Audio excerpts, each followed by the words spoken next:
Introduce myself. I am ANYANGO Sylvia, your show host right here on Biashara Tuesday, a show that keeps you informed in everything business, how to keep your business afloat, how to maintain your presence in the job market, how to get business secrets from those who are doing well or those who have made steps from the fields that you are. We give you insights right here on Biashara Tuesday, and also on communication skills and leadership skills in your business, because no business is ever successful without having good interpersonal relationship at work.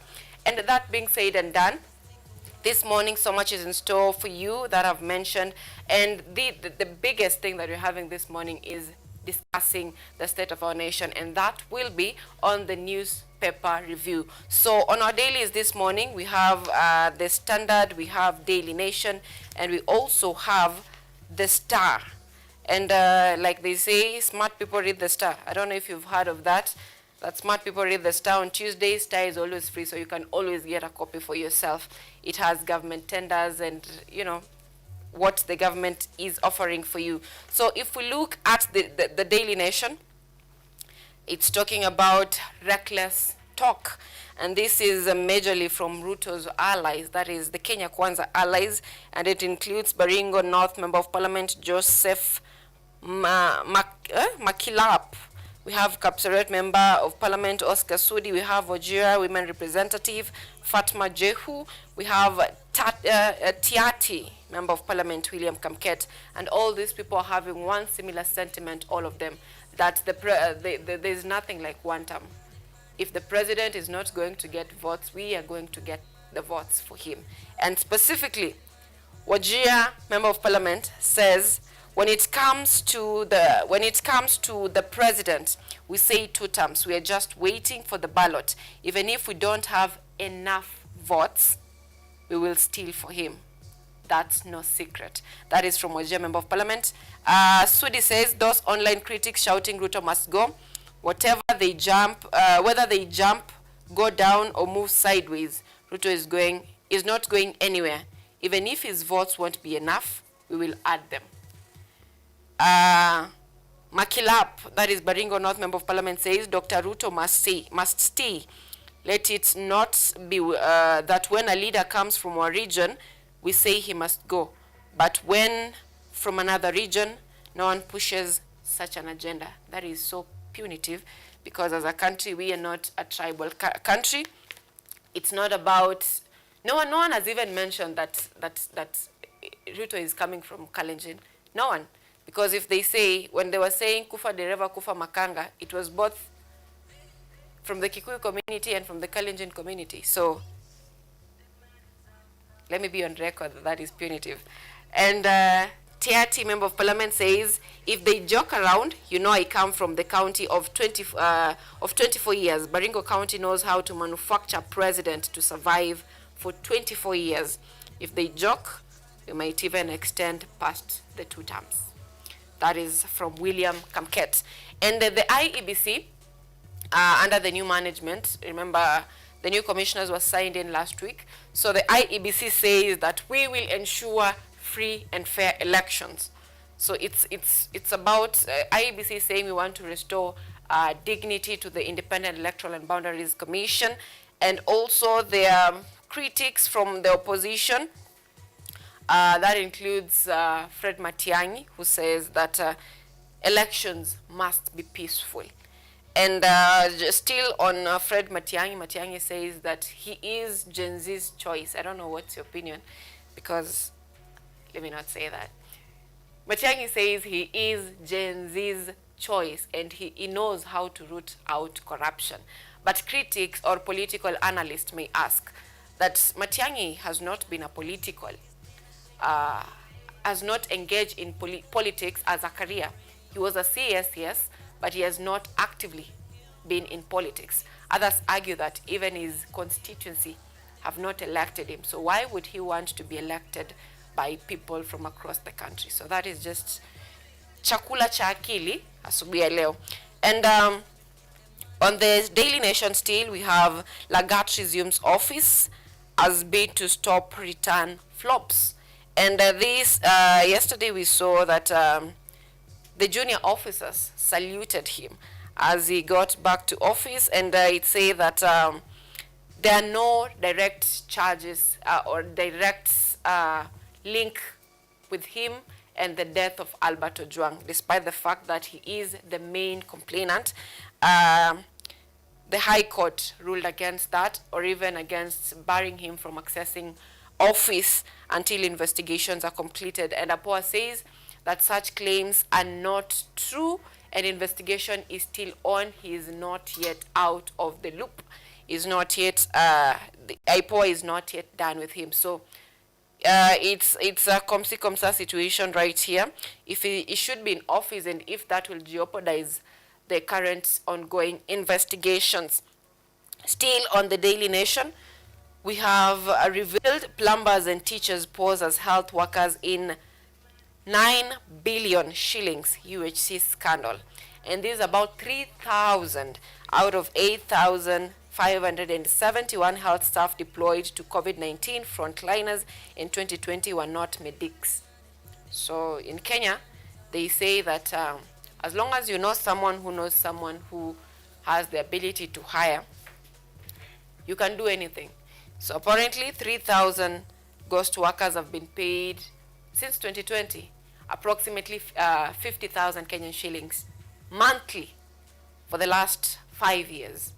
And these are ghost workers or unqualified medics for that matter. So we wonder how that is ongoing in the country when we have investigators or we have auditors. And so far it is 36 counties. The investigations has been done in 36 counties, where it is yet to be concluded in the remaining 11 counties. And in education, that is a cry of teachers, release capitation funds. School heads now demand as cash wars bite. Principals of public secondary schools have demanded that the government release over 18 billion Kenyan shillings owed to the institutions since the beginning of the calendar year, warning that the shortfall has negatively affected learning. And if you think this may not be true, is if you ask, if you have a sibling or someone who is in school, specifically a public school, you'll realize that most of the time they're sent home even with a balance of 500 shillings. And this because the school does not have money. The number of exams in schools have been reduced. If they were having 4 exams in a term, right now they'll only be having either CATs and end-term exams or mid-term exams, because the schools have no capitations. Most of the schools have limited numbers of teachers because principals are unable to pay for the BOM teachers, and they have reduced numbers. Most teachers are having up to 32 classes per week, and that is specifically those who are teaching STEM subjects.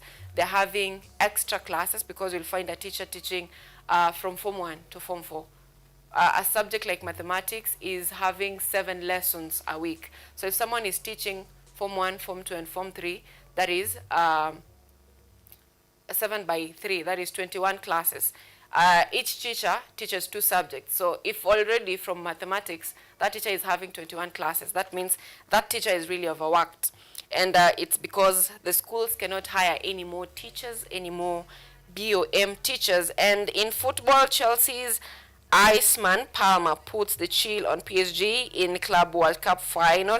This was witnessed a day ago, and we saw Donald Trump issuing or giving the trophy. And this sets pace for the next seasons or the next football that we are awaiting. And I saw someone say that ni masaa ya kununulia wanaume jezi. I don't know what ladies feel about that, because the season is changing. So ni masaa ya kutafuta jezi. If you love that man, get him a jezi. And I am becoming an ambassador of men in this show, because the other time I was telling ladies you should be buying men ice cream because of their mental health. Anyway, on the Standard this morning, we have muzzled by state, and that is in relation to the death of Julia Wangui, who died under police custody. Not really under police custody, but technically under police custody, because he was arrested during the Sabasaba protest and assaulted. Later on, he was taken for medication. And I'll just read you the chronological of events, what took place during her arrest. On the 7th On the 7th of July, Julia was arrested. She was arrested after leaving her father's workplace. She spent the night in police custody. On Tuesday, that is July 8th, she is arraigned and granted a bond of 50,000 Kenyan shillings. She is remanded, and later that night, she is taken to Nanyuki Referral and Teaching Hospital. On Wednesday night, her father is informed that she is in hospital. Transfer to another hospital is delayed the entire day. No ambulance is available. Police later allowed transfer to Nanyuki Cottage Hospital. On Thursday, that is the 10th of July, she is admitted to Cottage Hospital at 1:30 a.m. Surgery is scheduled for Friday due to her weak condition. On Friday, July 11th, she undergoes a 6-hour surgery for a blood clot in the brain. She dies at 12:45 a.m. So that is the chronological of events from the 7th of July to the 11th of July. And these injuries were caused as she was in police custody. And now, the reason why Standard is having the headline, muzzled by state, is because the father is a chief. And you know, in this country, if you are a public servant, for example, you're working as a police, you're working as a chief, you are not allowed to criticize the government.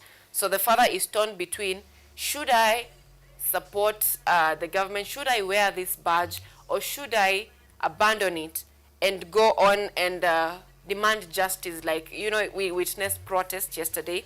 So should I, not really yesterday, should I go and fight for the rights of my daughter, or should I uphold this badge? And the mother says that he cannot serve a government that killed his daughter. I told the deputy county commissioner to fire him if he is afraid to act.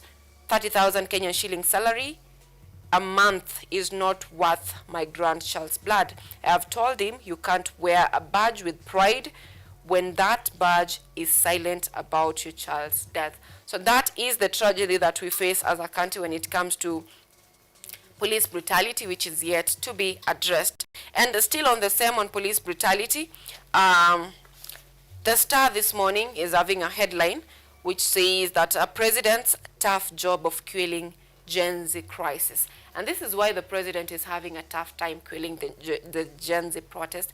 It's because it is not easy to distinguish between genuine Gen Z protests that demand accountability and sponsored protest that is fueled by opposition in a bid to secure the public vote or the public love come 2027. So it is a situation that has painted this government very unpopular. Truthfully speaking, no government has ever been popular, but when it comes to President William Ruto's government, it's a little bit complicated because we have a sponsored protest and we have genuine protest, and it's very hard to distinguish between the two. So those are the headlines on our dailies this morning. We have several other stories in the dailies which you can always pick a copy and follow through with it. But those are just among the issues that we'll be discussing this morning, from the resumption of work or duties of Deputy Inspector General of Police, Eliud Lagat, to President Ruto's tough work of quelling Gen Z crisis, and also to a situation where, as a public servant earning less than 50,000 shillings, if you should be standing by the government or standing to demand justice. And this day, it is the 15th of June 2025, and it is the 10th anniversary of World Youth Skills Day. And this year's theme, or this year, centers on youth empowerment through AI and digital skills. Why am I telling you about this day? We will be having a feature later on this engagement with you on Biashara Tuesday. And this is a discussion of who should we be blaming for the unemployment crisis in the country. Should we be blaming the government? Should we be blaming the education system? But experts say that no government can create enough job for her people. And we'll be having more of that later on. And as per 2025 January, the unemployment rate in the country was at 5.4%. And specifically for youths, it is at 67%. That is of the young people from the age of 18 to 35. The unemployment rate is at 67%. So this is not just numbers. This is something that is worrying, because 80% of the young population goes into informal sector that lacks job security. So the larger number is really struggling as a country. And who should we be blamed? The president says, hii si makosa yangu. Why are you blaming me? Mimi nilipata mkiwa na hii mashida. I am just trying to help you guys. So that is, we'll be having that feature later on. Also this morning, following police brutality and what transpired during the Sabasaba protests and the protests that are prior to that, we've had cases of, reported cases of assault. And this is directed towards women and ladies, girls, directed towards them. So we'll be having also a feature on that, statistics on how this has affected them, recurrent of such incidents. And if you're someone who is keen on psychology, you'll notice that if someone is assaulted at a younger age, there is most likely chances that she will also be assaulted at an older age. I don't know how the two are connected, but it is true. If someone is assaulted at a younger age, there are higher percentage of chances that that person will be assaulted at an older age. If not assaulted, that person may end up in an abusive relationship or in an abusive marriage. Reason being, I don't know if it's blaming themselves, and it's because most of the time we don't have systems that really prioritize their mental health or nurturing them, showing them that it was really not their fault. So we'll be looking at how the government can help solve such problems, the mental support that we can give such individuals or victims of rape and assault. We'll be looking at that. And these days, it's not just, I asked someone, this is an idea that I got online. Someone was saying that ladies will be more safe if they were in this world alone. And another person said that his contribution to the world is always making a lady feel safe. While that is true, in the past, someone would say that what's the worst, that there's so much worse thing that can happen to a girl than a man. A man would say that the worst thing that can happen to me is if I die. But if we look at the current statistics, the men are even at more risk, because we've had situations where men are either raped or sodomized. And it's true, men are raped, they're drugged, and all that. And it comes with complications when it comes to their health. We'll talk about that in some other day. But there is the effect is the same as it is to ladies as it is to men. So in as much as we are talking about protecting the girl child, it is also important that we should know that the boy child is also at risk of being assaulted, either by the fellow men or by ladies. So that is a feature that we'll also be having on the show this morning later on. Also, I don't know how many of you have heard about Kofisis, and this is in relation to a space where one wants to have peace at work. Most of the time, you think of work and you feel like you are stressed. You don't want to go to work because it feels stressful, it feels suffocating. But Kofisi is an enterprise that brings comfort, luxury, art all together to make work experience or office experience something that you crave to go. And they're having exhibitions to the 17th of July, where artists are allowed to showcase their art. This is to promote the younger artists and also to enhance the outlook of an office. So we'll also be having that feature later on in this coverage this morning on Biashara Tuesday. So there is quite a lot that is prepared for you this morning. You need to stay tuned because all of these are important, and they're important to you because if it's not going to help you, it's going to give you knowledge to help someone who is in that problem or someone who needs that solution for that matter. At this time, we are taking a look at what is happening on the roads and the weather in the country.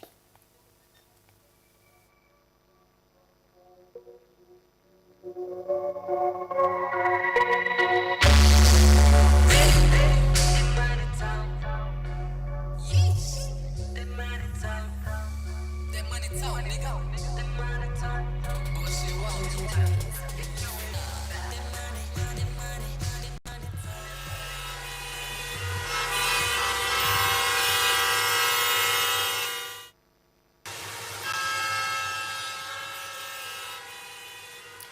right, it is 6 minutes past 8 p.m. Most of the people wamefika kazini, wale wenye they have strict bosses. Nyinyi wengine wa work from home, tulieni, masaa yenu inakuja. So for those who are not yet at work, those whose work begin at 9, or wale wamechelewa, or those who kazi yao haina mbio ya asubuhi, this is what is happening on the roads. If you're coming from Thika Road, it is smooth hadi ufike at our normal position, that is from Survey Kenya to Muthaiga interchange. Those people coming from Kiambu Road, you also have the same problem if you're going to be joining through Muthaiga interchange.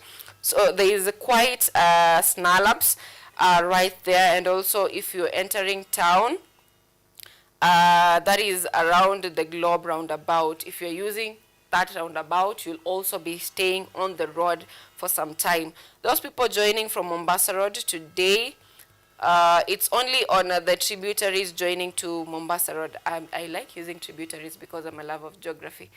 So the tributaries leading to Mombasa Road or entering Mombasa Road, all of them seem quite packed, and those people coming from Haile Selassie Avenue, those people using this road is called, when you're in town, joining to, what is this place? Is it Railways? That route. If you are using Mombasa Road and you'll be using that route, just know that around that roundabout of Haile Selassie Avenue, it is quite packed. It's not quite, it is very packed. And there are traces of yellow all the way along Mombasa Road. That is from town. It is very heavy around Panari. So if you can use another alternative, or you can wait a little longer, Masai Songe, it will be well for you. Those are people using Mombasa Road.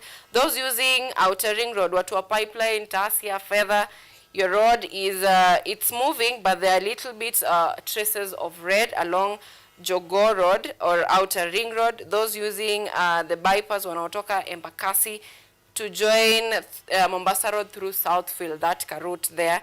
There is also quite a little bit of snarl-up around there. So those are just the tributaries that are leading to town that are having traffic this morning. So if you can wait, that is well for you. But as 8 this morning, all tributaries leading to town are quite packed with traffic. And now if we take a look at what is happening on the weather in our country right now, I'll begin with the city under the sun, that is Nairobi. It is 14 degrees Celsius right now. It feels like 15 degrees Celsius. No sign of precipitation throughout the day, so it will just be a chilled weather, and humidity is at 88%. If we look at what is happening in Kisumu, it is now 19 degrees Celsius. It feels like 23 degrees Celsius right now, and in Kisumu there are no sign of precipitation except from around 5 p.m. where there is a 30% chance of rainfall. And far south of our country, is it south really? In Mombasa, it is now 24 degrees Celsius, also almost similar to what is happening in Kisumu. It feels like 26 degrees Celsius, and throughout the day, there is no any sign of precipitation in Mombasa. So those are just the 3 cities that we have in the country, and that is the situation, the weather situation in the 3 counties. So that is just a little bit of what is happening in the country. At this time, we're taking a very short break. We'll be back with the features that I promised you and the newspaper review.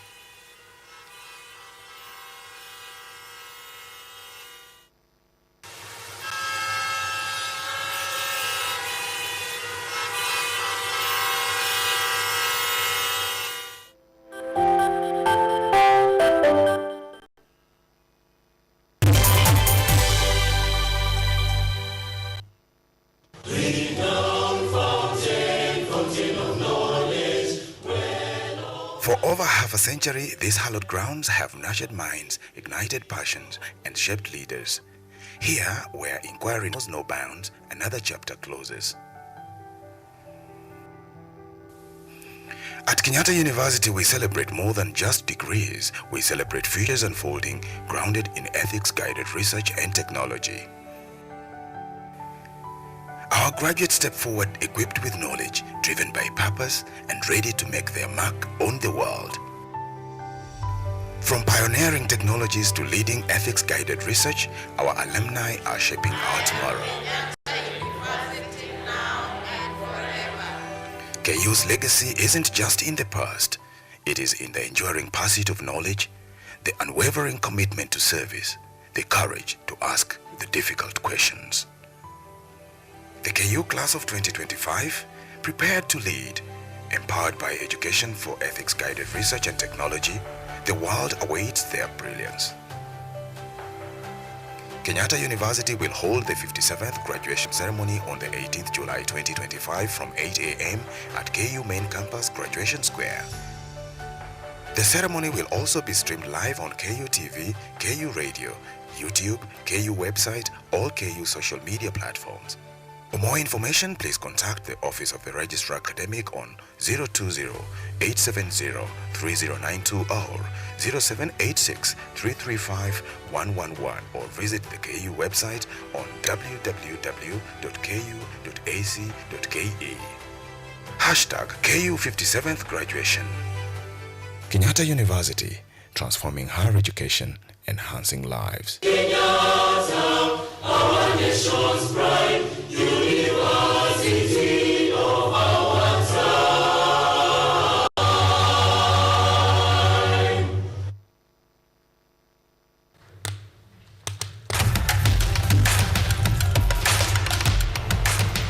Access to knowledge, solution to unanswered questions.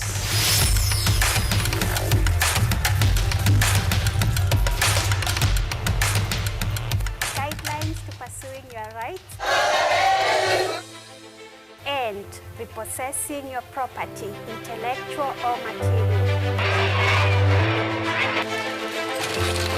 This and more only on Law Matters.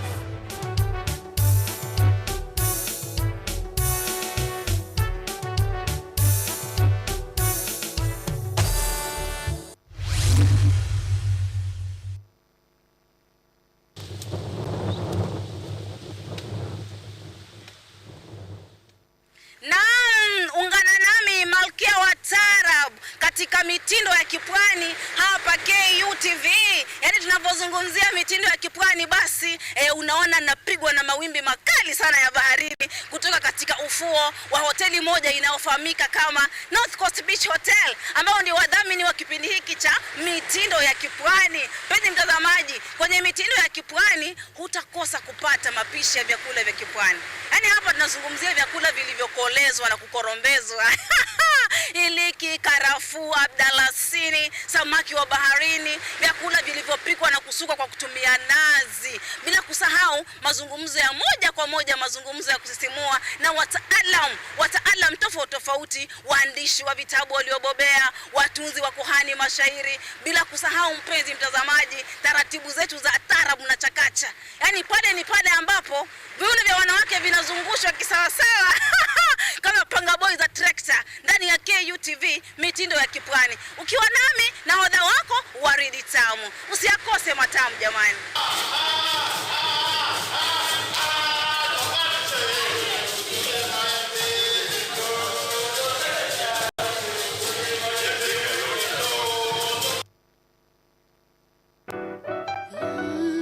Miti miti, panda panda. Our planet's future is in our hands. However, there is a threat to the brightness of this tomorrow. On EarthCheck, we share the challenges, the solutions, and the hope. I would call this a very momentous day, a very critical day. Every episode, every story, every step we take creates a ripple. Join me, the environmentalist Emmanuel Kutosi, on KUTV every Wednesday at 8 p.m. and be part of Action. Welcome.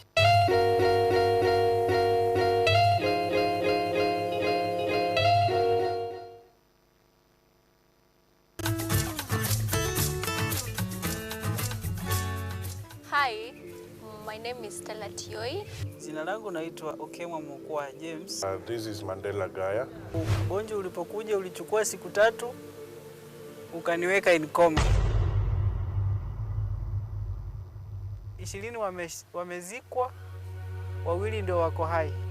I don't even know how it feels to see. I feel like I cannot express myself well the way somebody who can walk can actually express themselves. Ilichukua muda mwingi mrefu tena mpana ili kuikubali kwamba mimi siwezi tembea tena.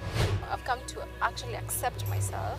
Ukijaribu kumsimamisha mtu umwambie tafadhali nionyeshe njia, They find it quite strange talking to you. We should just make schools integrated, Inclusive setups. by providing the right facilities.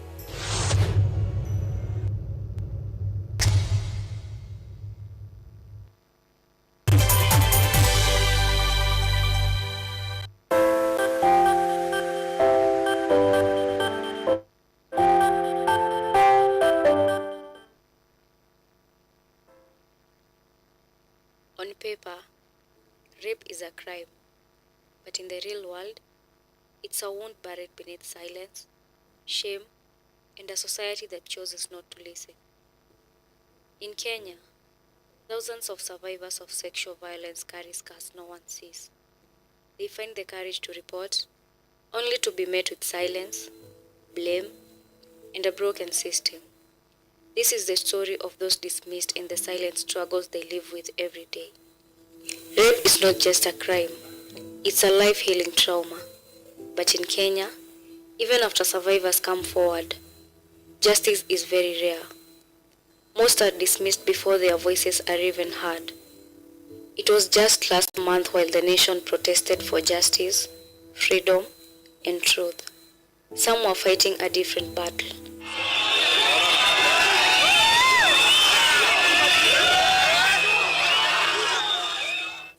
In the shadows of chaos, women were raped during peaceful protests, and when they spoke up, their voices were swallowed with disbelief. As if that wasn't enough, now one of the country's most respected schools, Alliance High School, stands at the center of yet another storm. Allegations of sexual abuse, young students voicing truths that have been ignored for far too long. This is after 20 years the incident has come out to light. How many students went through the incident? Why did the school cover up such information for years? Are the students really safe with their trusted teachers?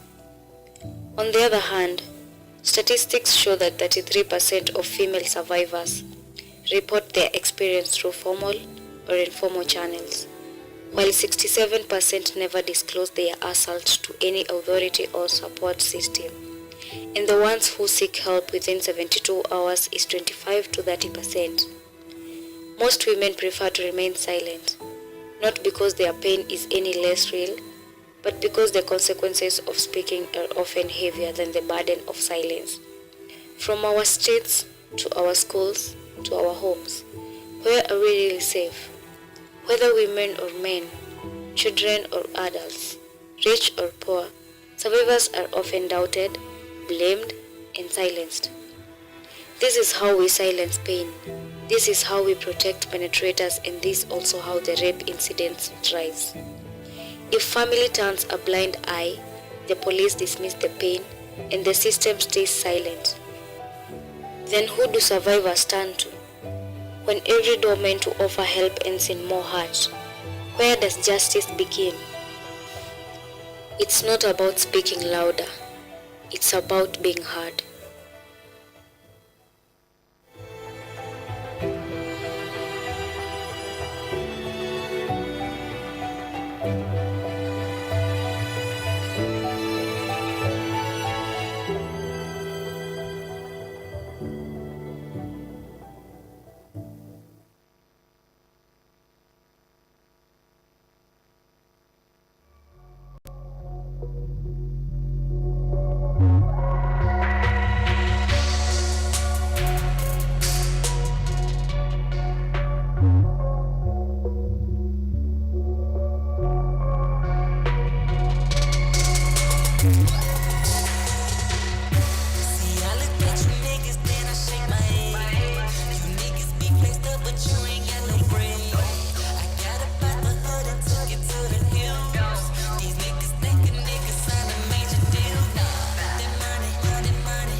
Alright, now welcome back.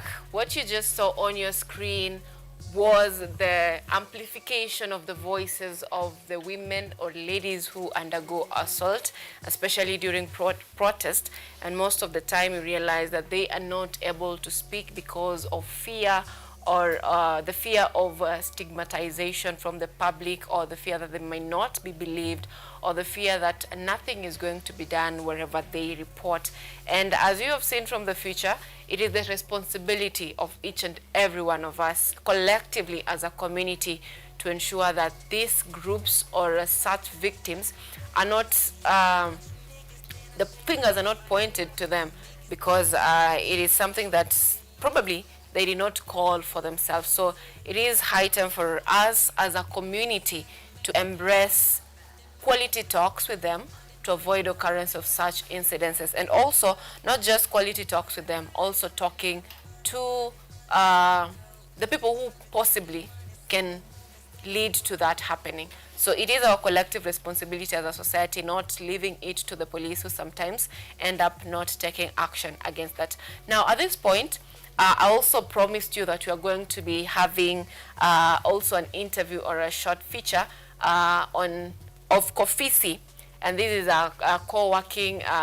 It involves co-working space, and it involves having the spaces of having conferences, workshops, and all that in a bid to foster art inclusivity amongst those involved. So it is something that is to be happening across the country, in Kofisi offices across the country.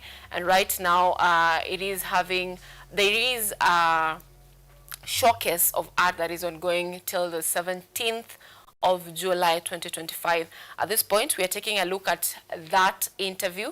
We'll be back with the newspaper review after the interview.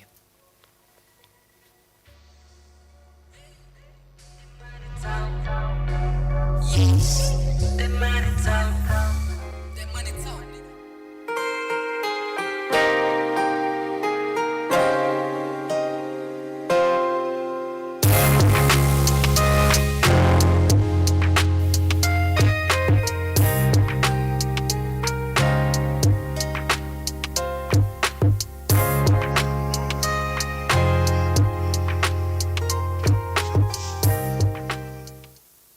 Thank you very much much, ladies and gentlemen. We are live on KUTV Art and Culture Monday.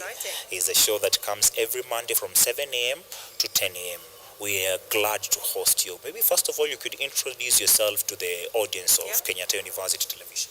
Hi, my name is Georgia Webber. I'm the Communications Director here at KUTV. Today we are here to enjoy the day with the artists and everyone else who have such kind of a mind. You know, I was interacting with someone who was telling me that not every chess player is an artist, but every artist is a chess player. And you've dealt with people in art now that you are comms, you are everywhere in social media. How is this center supposed to help the youths out there? Well, we are very much a company that is enabling people to work. We create amazing work environments for all kinds of businesses, from startups to SMEs, to the big businesses. We look after Google in our spaces, and we look after people like Amazon as well. And for us, we're helping the youth of Kenya because we're encouraging these big businesses to come and operate here. So we're creating a kind of a space where those businesses feel like they're part of something big, and they join us, they become members. And people like Amazon, when they come to Kenya, they create a whole load of jobs. They've been considering Nairobi to be like Silicon Valley of the world, and from where we come from, the other part of Nairobi, Kenyatta University, the best university in Kenya, is on Thika Road. And people from that side are not exposed maybe to this kind of environment. In your role and responsibilities as comms manager, how are you ensuring that you reach those people out there so that you can bring their creativity to these kind of visuals? Well, maybe that needs to be a kind of a new part of our comms strategy. I mean, you know, our target audience tends to be kind of on the large MNCs, the large businesses in Kenya who, you know, enjoy our kind of workspaces. But that we will encourage that kind of strategy into my comms team. I mean, most of my team, you know, are much younger than me. Mimi Nimze, Sasa. And so, yeah, I will feed it back. I've asked that because I've seen Kofisi in places like Kibera slums, helping and supporting girls who are doing football. And I got inspired to ask that question because today we are not talking about football, we are talking about artists, even those who are drawing, even those who are singing. We are going to have concert here today. And I got inspired. I needed to know, how do we bring them more? We bring more people on board. Well, you mentioned Kibera, and we have a partnership with an amazing foundation called the Uweza Foundation. And actually 2 of their members, they're just over there. I can see them wandering around having a look at the art. And we've always used and bought their art as a form of creating productivity, because productivity is about, you know, making sure that people are empowered and empowering the communities by keeping, you know, them doing things that they enjoy. And for Uweza Art, that was a huge piece of our CSR projects, making sure, because 60% of the art that we buy, the artists takes that home. And they pay for school fees, they pay for hospital fees, and they pay, you know, they help their families out. So that was a really big part. We also have a partnership with a desk program. So we help for every desk that we sell, because we sell desks, not offices, so it's desk space. We buy a desk for a school in a disadvantaged area. And for us, again, that's very much about productivity, because if you create a great work environment in schools, then you can, and you elevate that environment, and you give the pupils the empowerment to sit at a desk and to create a constructive work environment.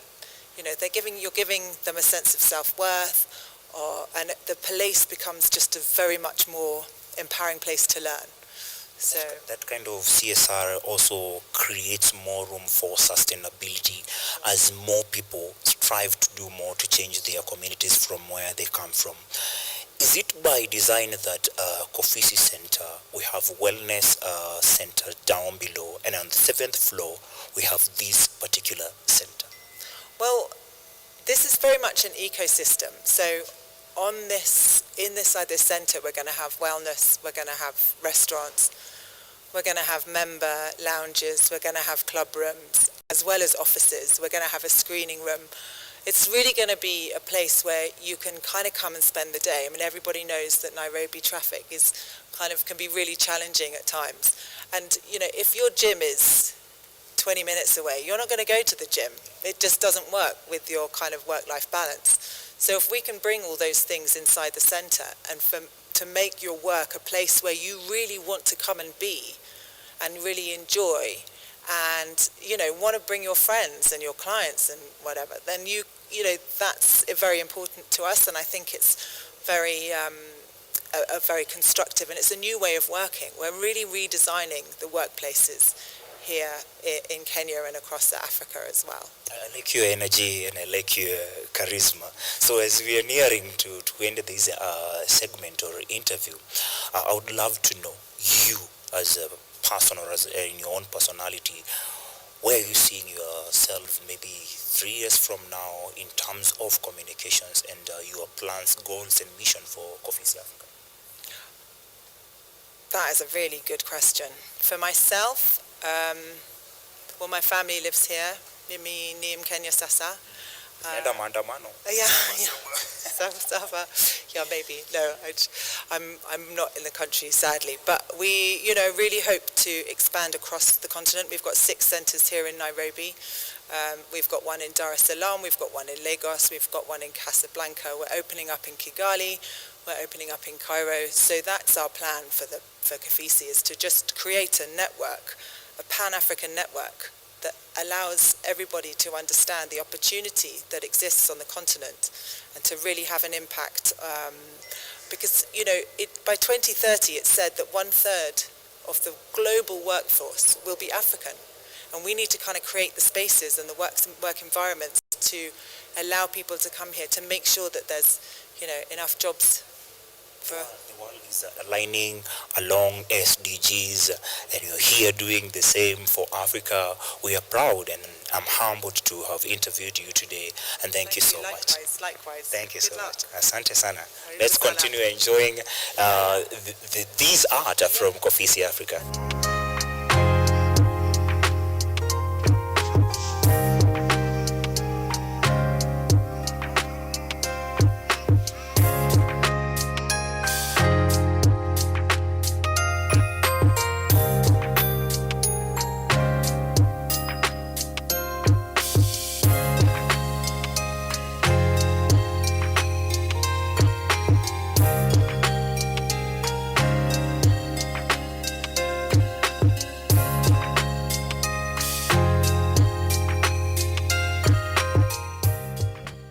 That is Kofisi right there, doing an amazing job to the community or to the society, ensuring that the young talents or young artists are promoted, as well as creating an environment where someone wants to really work because it's conducive. Now, Ojwang was there. How are you, Ojwang? I'm very fine. I'm grateful to God and to you for being here. And Kofisi is an experience. Judging from what I experienced that day, they were launching the art center. It has a lot of offices in Africa, from Casablanca to Kenya to Tanzania, and as they are spreading, part of their CSR is going back to the communities where people are underserved or marginalized and helping them. For example, Kibera, where they are supporting football for girls, so that these girls during their play, they are having extra pads care and all those things.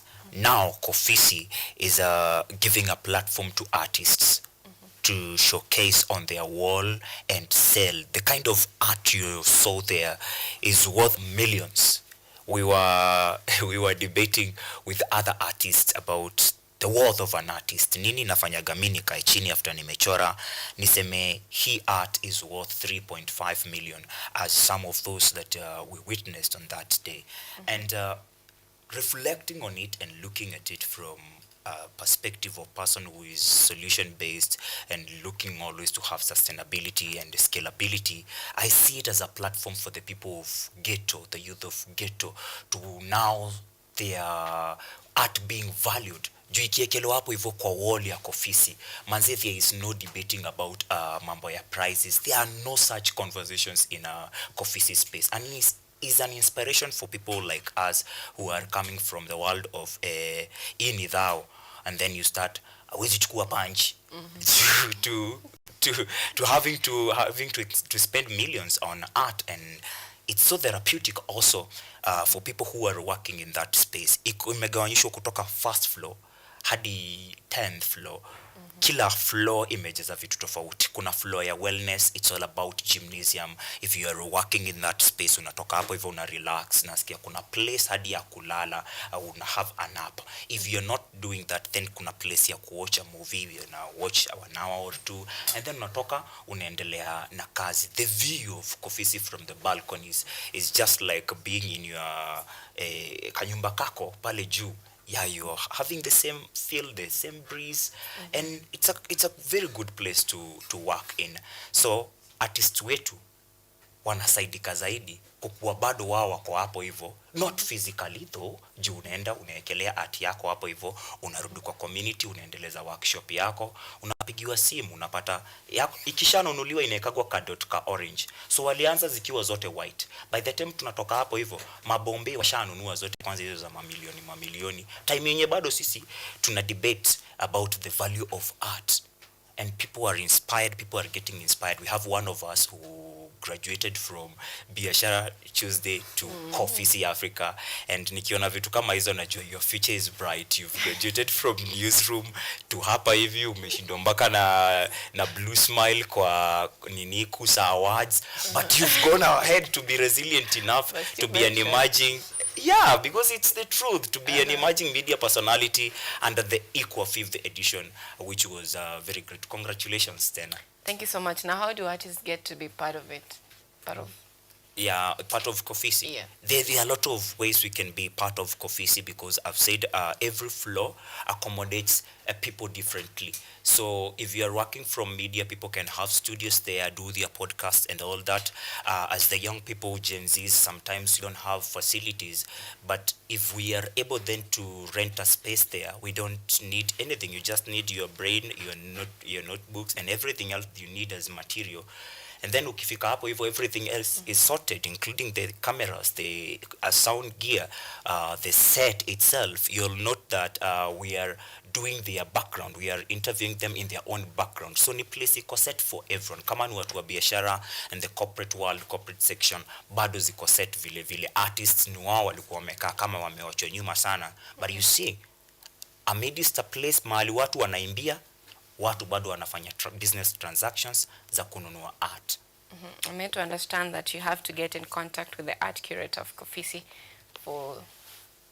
Yes, we will do that. We also did an interview with her. We'll continue to give people this information. That's why we always remind people to keep following our socials on KUTV Kenya YouTube, where we are a family of over 75k subscribers, on Facebook and X or Twitter at KUTV_Kenya. Tutaendelea kuziweka na vile vile tagging Kofisi Africa. Kofisi Africa is very vibrant, especially on LinkedIn. So mtu akiingia pale hivyo atapata all this information. You can also follow Richard Okenya for those who are youthful people from Thika Road, Kenyatta University, na hayo maeneo mengine yote. You'll get all this information. All right, and these exhibitions will be going on even if you missed this one, so you can also tag in the subsequent exhibitions that are going to be coming up for artists and all that. So, Blue Smile, yes. Good morning. Good morning. How are you this morning? I'm quite fine. I've been telling you that if mkinipea kiti ya mbunge wenyu nitawajengea, you know, I will. Mashallah. I'll build you roads. There is something that you have prepared for us, Blue Smile. Yeah. At this point, I want us to take a look at that, and then we come back for a discussion on the newspapers. stranger witnessing Kenya's current political atmosphere for the first time, we might forgive you for assuming that President William Ruto and Rigathi Gachagua are long-term arch rivals. Watching the political rivalry today, it may be hard to believe that just 9 months ago, they were president and deputy president. Many political observers now consider President Ruto's decision to oust Gachagua on October 17, 2024 as a major political miscalculation, one that continues to haunt his administration. Amekosea hii jamii yetu heshima. In this edition of the political chessboard, we examine President Ruto's decision to remove Gachagua and replace him with Professor Kithure Kindiki, the fallout, the perceived benefits, and the looming political uncertainties. Look at this narrative of shareholding in government. It contradicted Ruto's unity narrative because he campaigned on the idea of Asla nation beyond tribe. But this shareholding narrative of Rigathi Gachagua was really contradicting.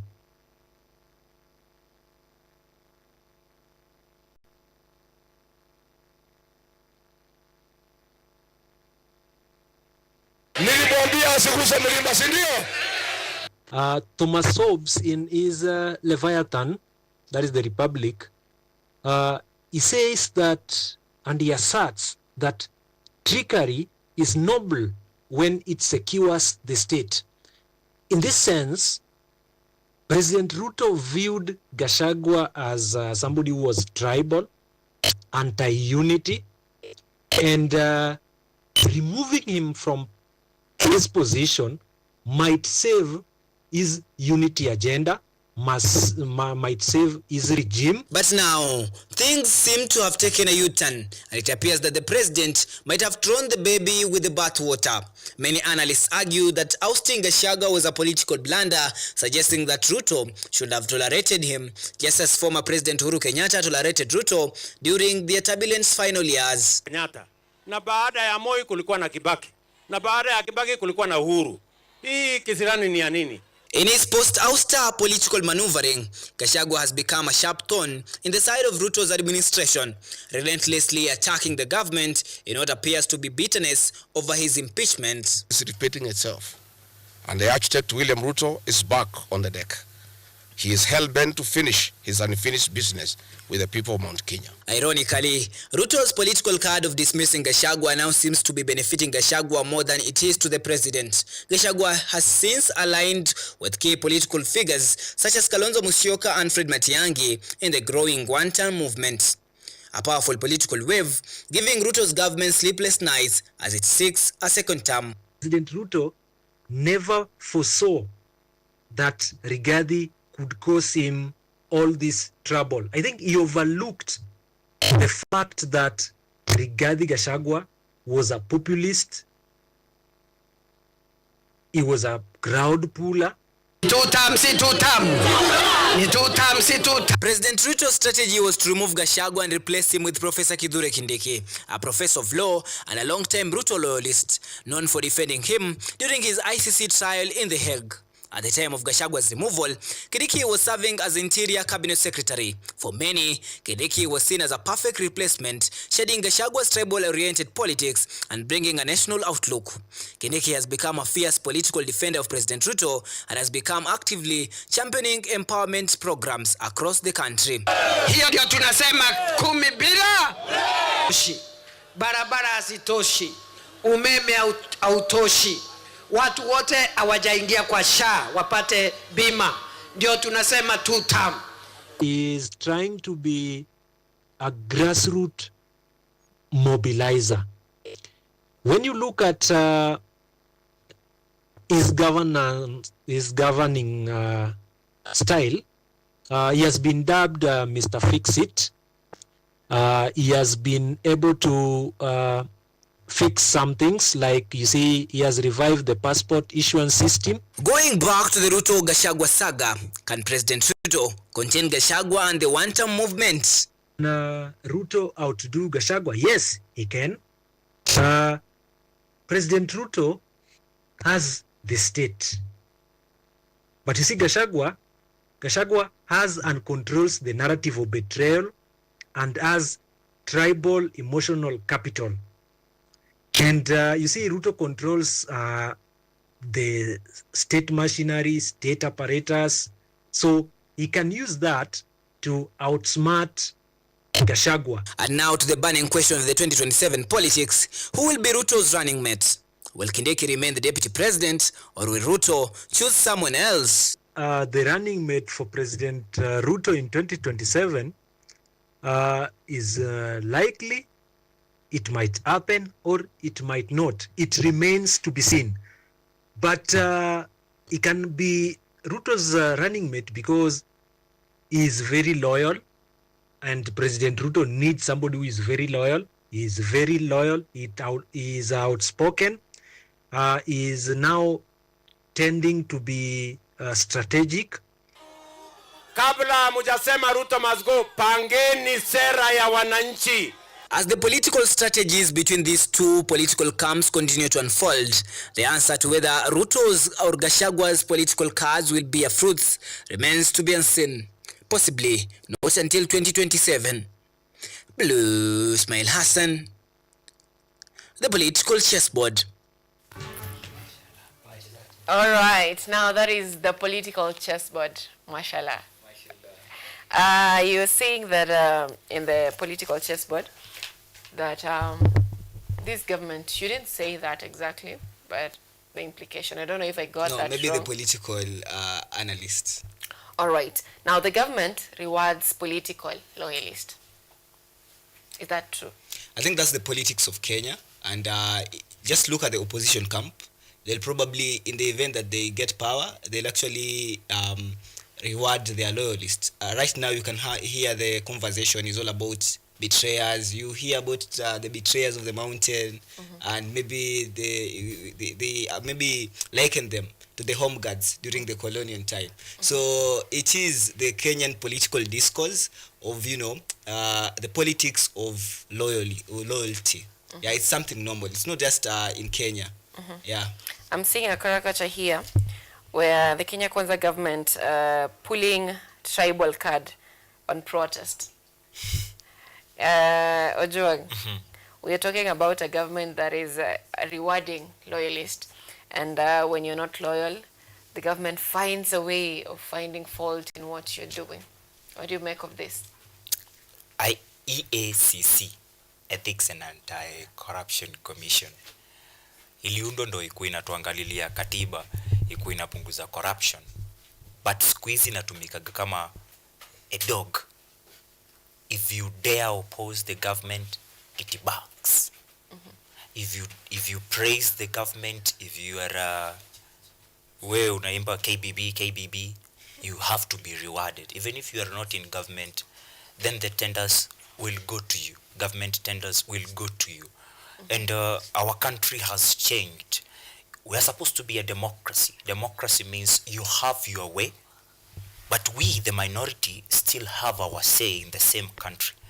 Meaning, kama ni kugawana, watu wanagawana resources, then resources zinaenda kwa kila region, irrespective of whether the region supported you or the region did not support you. Because when you become a president or you assume an office or institution, you become a representative of everyone. Those for you and those against you. Na huo ndo utamu wa democracy. So, kureward loyalists si kitu mbaya. Lakini kufanya hawa wengine hawezi pata the same rewards ndo kitu mbaya. Kuwatenga, kuwafanya ni kama Kenya imebadilika, Kenya ni yako. You own that state house to a point you don't want to go to church. Wataka ujungie kanisa yako hapo hivyo. Hiyo ni narcissism of the highest order. Because ile siku Wajakoya atakuwa president, na kila mtu anaingia hiyo state house with such kind of emotions, state house land itaisha. Juu hapo hivyo tuna expect tutakuwa na nini iko na inaitwaje, shrine ya Kirastafari. Tutoke hapo hivyo one day one time. I've heard Joho say that he has defied the odds in this country He was the first person to be a governor with a D-. So one day, one time anaweza kuwa rais. Ile siku atawahi kuwa rais, tutajenga mosque hapo nyuma ya shrine. Tutoke hapo hivyo, tuendelee. One day, one time, unajua, for the very first time in this parliament tuko na Mokorino kwa bunge. We've ever had a Kalasinga, and tulijua one day, one time basi. Kama vile nani alisema I have a dream, then tukajua siku moja Mokorino atakuwa, and we have. And that guy still has even businesses in Nairobi, Roysambu, hapa hivi KM, and he's doing well. So if he continues to do well, na watu wa kwao maybe wampe kura one day, one time, he will be a president. So behind ile mosque ya Joho tutatengeneza kanisa ya Wakorino. Where is the future of everyone else in the country that says it is a no state religion? What happens to the atheists? What happens to those who don't go to these churches that he has built? Because we've seen people who have followed church or religion to a point wanasema imetosha. We've seen a university graduate who has been following a prophet or word.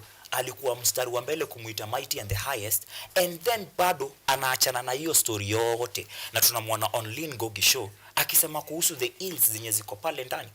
And then you get on TikTok, unasikia hii church ni kama si church.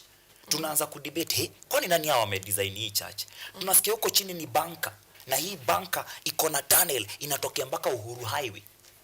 Why? Ni church ama ni barabara? Hizi barabara si tujenge hapo hivyo karibu na hospitali, ama tuchukue pesa hii yenye tunajenga church 1.2 billion, then tujenge church ya 200 million, 1 billion to stick kwa health. Ama tufanye hivi 500 billion health, 500 billion education. Watoto wetu wasome for free. Wale ambao wako rewarded kama loyalists, na wale pia hawako rewarded. Because at the end of it all power is transient. 5 years you are supposed to go. Hakunaga time yo niongezeni time ati lazima watu waingie shaa yote. Hapana, si lazima tuingie shaa sote. All right. I heard someone say that if you are too religious, I automatically disqualifies you to be my friend. Yeah, because nitaanza kukuimbia hiyo story tu na kuona tu vile wewe ni mbaya. Because my God is saying. What about what your God is saying? All right. Now, Blue Smile, how do we differentiate between being a loyal supporter of the government, being a loyalist, and being a sycophant? I think politicians actually love sycophants. Speaking from an analytical point of view, politicians love sycophants because, being a sycophant, it means that you will support me blindly, just like we've had some churches here, and later the mighty one. So when it comes to sycophancy, you support someone without question, without accountability. And you as a supporter, you do it with a lot of charisma, and you actually, in other words, you can actually say you worship this person. Then when it comes to maybe loyalty, is you are gaining something from this political camp. And if you're getting something from this political camp, you necessarily are part of this team. Being a sycophant, you might not be part of this political party or political team. You just support someone because maybe you're from the same region. But when you become a loyalist, it means that you actually have interests that are being massaged in that political orientation. So I'll say in the political discourse right now, we see many sycophants, quote unquote. Sometimes you can actually pinpoint some supporters from a certain region, maybe to a certain legacy politician. Let's say, let me use like Musalia Mudavadi, or maybe Raila Odinga, or maybe Rigathi Gachagua, even William Ruto.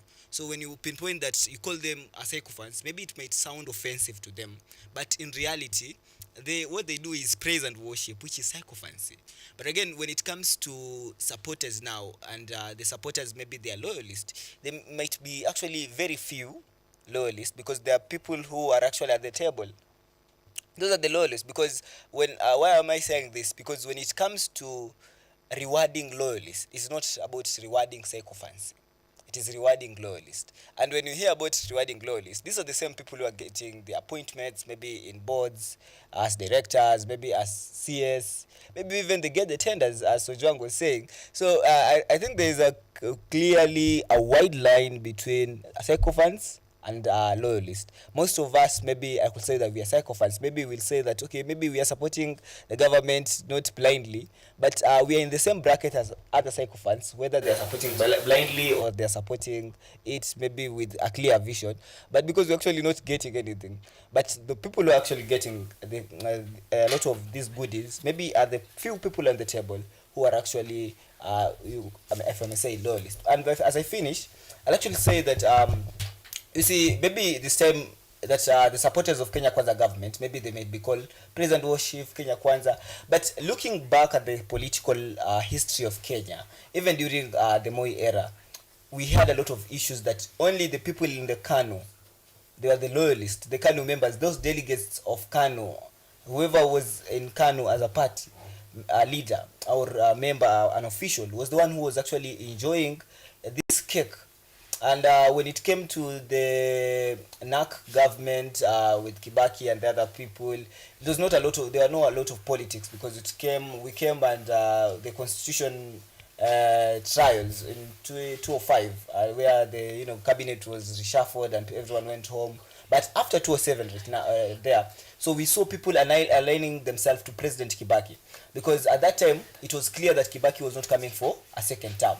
So Kibaki would actually maybe bless anyone for this seat. So you saw Uhuru coming back home. We saw even Ruto coming closer to Kibaki. So it was about we need to be in that the circle. That's the reason why we had things like Deep State. Deep State was very maybe loud during that time. So basically, it is the political orientation of Kenya. Probably the Gen Z might come in, and because they actually don't like the legacy politicians, whether you support them or you don't support them, maybe they might change the system. So the problem here is the political orientation. But whether you like it or not, you call yourself a loyalist, you will be a sycophant as long as you're not on the table. All right. And Ojwang, could this be what is leading us, the reward to loyalists, could this be what is leading us to further into the bush? Because if we look at the appointments of board of directors, this is something that is supposed to be, for example, I have a company, I need people to advise me, like the board of directors. So I'll definitely want to have people whose interest are to see me growth and not an interest of earning. You see, for example, if I am beginning a multi-million business, I get like a billionaire who has been in a certain business to be like a board member. And now this person will be spending probably like 30 minutes of his time for the business meeting. And whatever I'll be giving this person, like for example, handout, they basically don't need it. So whatever they'll be doing for that business as a board member is solely giving advice. They will not be concerned about allowances, about we need to have several meetings for us to have many allowances. But what we see right now is a situation where being a board member is like having a job, which should not be the case. Could this be something, or having appointments maybe in ministries, heads of parastatals, being given to people who are loyalists, instead of, we are not shifting our focus from merit to friendship? Could this be the reason why we are getting deeper into the woods? No, that's not the reason. The reasons include the loyalists forgetting their role. Those who have, the aim of everyone who is fighting for a change in government is to take part in the other government. So we sit down and decide, okay, SYLVIA ANYANGO wants to be a member of parliament. What do we get out of that? So they say, you are an expert in this, you will be a board director here or a board chair here. Those are your friends, they are your loyalists. They are supposed to help you run the government well. Because if you are in parliament, let's use the scenario of a member of parliament. If you are in parliament doing a sitting, you cannot chair CDF. If you are in parliament, you cannot do other roles. So these people who are being placed in these boards must be your friends, one, or people that are professionals sent from the community. You go to public participation, ask people from that locality, who can we work with on this project? And then the people tell you, we know our problems. Our problems includes roads, lack of water, and engineer so and so from this place can serve better there. That person will be rewarded. So if you get rewarded, what do? Now you go back to the community and work to help others so that they get empowered. But the nature of our Kenyan society today is so selfish to a point. If you get that board, to chair that board, it becomes your personal entitlement or a job. You forget that you had another job. Right here, you're just supposed to represent us. You're supposed to represent this board. You forget that and it becomes your number one job. So when it becomes your number one job, it is supposed to feed your family and everyone else who calls you kiongozi, mdosi, then you will start wanting to be a thief also. Tenders hazitafikia wale watu unafaa upelekee kwa community, zitafika hapa hivi, alafu unapea huyu, and the whole system will start crumbling from the ground, because hizi tenders ni kama umejipea, and then umeshindwa kudeliver, na huyu mwenye ako juu yako obviously hakuna uzuri utaonekana wake. Hiyo ndo shida ya hapo kwa loyalist. But people must be rewarded. I can give you examples of people who refuse to reward people, judging from history, and ikakuwa ni shida. When you reward someone you call a loyalist, you get a space to soften the ground. For example, hii mambo yote ya broad-based and bread-based hizo vitu zote, when the government through Ruto got fikirini, pwani ilikaa imetulia. So unasikia venye siku hizi Blue Smile anaongeaga ukiwa ametulia hata ogopi. It is because of your element of making people happy, that when you umesaidia huyo kijana anaitwa fikirini, then every kijana from pwani feels amesaidiwa, even when they are suffering just like those in opposition. So you feel good. Haya, wapi kwingine? Wametoa JB Muturi from Embu, sindio? They don't give someone from another place because it will make the people of Embu more angry. So wanachukua Geoffrey Roko, wanamwambia hey Geoffrey Roko, now you'll be the CS public service, ndio tu watu wasikie vizuri. Hakunaga kitu ingine inakusaidiaga nayo. Otherwise, for everyone you have ever voted for, including Baba, ulisaidika aje? Ulisikia tu viti Baba ameingia. That's what loyalism in the game happens. All right. Let's shift to something differently. This is about IEBC and the 2027 elections. This is the Daily Nation. They have the headline saying reckless talk, and this is Baringo North Member of Parliament, who says that kama mtu wetu akifika ndio mnasema ati one term. Haiwezekani. We have Oscar Sudi, who says that kama hizi kura hazitatosha, tutaongeza. We have a Jerryman representative saying if we don't have enough votes, we will steal for him. Akaongeza akisema that's no secret. And we have Hayati, Member of Parliament, Kamket, saying that sisi watu wa Baringo, we know how to produce 24 years of leadership.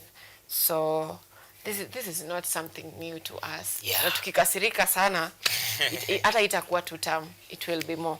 So we have, the Daily Nation is terming these talks as reckless talks. And we have the new IEBC team, which has denounced the claims that 2027 elections will be rigged. Earlier on, we saw Gachagua say that kura ikiibiwa, what we witnessed in 2007, itakuwa ni kama ilikuwa party. We have Matiang'i saying that we will ensure that it is peaceful. So it is a conversation. It is the president has always said that it is very early to talk about 2027 elections, but we are seeing as close as is innermost circle talking about 2027 politics. Let me begin from you, Blue Smile. How does this make us feel as a country? Because if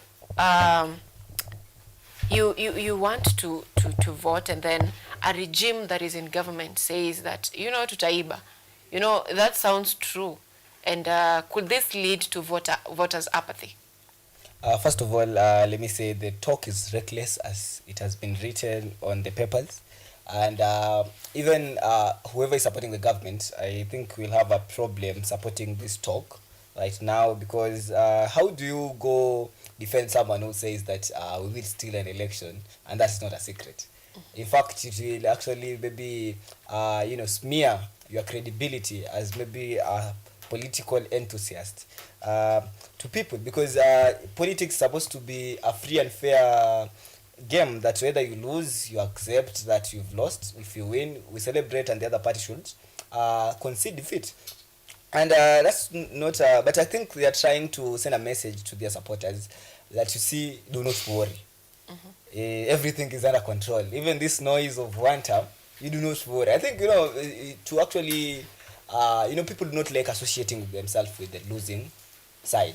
Basically, most of these people, maybe they do believe in the dream of President William Ruto, but the fact that there is a wave of the one-term wave, so people feel like Ruto might actually not make it, so they are moving to the other side. So maybe this is it is in this government, there are tools of propaganda and tools of this information is so powerful. So if maybe these are the indirect messages they're trying to send to the public, that do not worry, everything is under control. Even if it happens that this does not work, we also have other means. And by the way, I do not know whether the claims are true, that from Kalonzo Musyoka and even Matiang'i and even Wamalwa, they are talking about someone by the name Jose Kamago. I do not know Jose Kamago myself. He trended in 2022. And I actually know that he trended, but actually I do not want to be associated with that line of thought. But I will actually say that there's a lot of fear that this election might not be credible and free and fair. They are from the opposition. You actually saw Kalonzo going around maybe crying, if I may say, how he was not actually involved in the selection of this IEBC commissioners, although he was the person who was in charge of NATCO. So we do not understand, because maybe Raila moved to the other side, so he feels like he's left out, and he is a presidential contender. So he feels that he was supposed to be actually, consulted if whether they were supposed to choose Ethokon Edong as the IBC chair.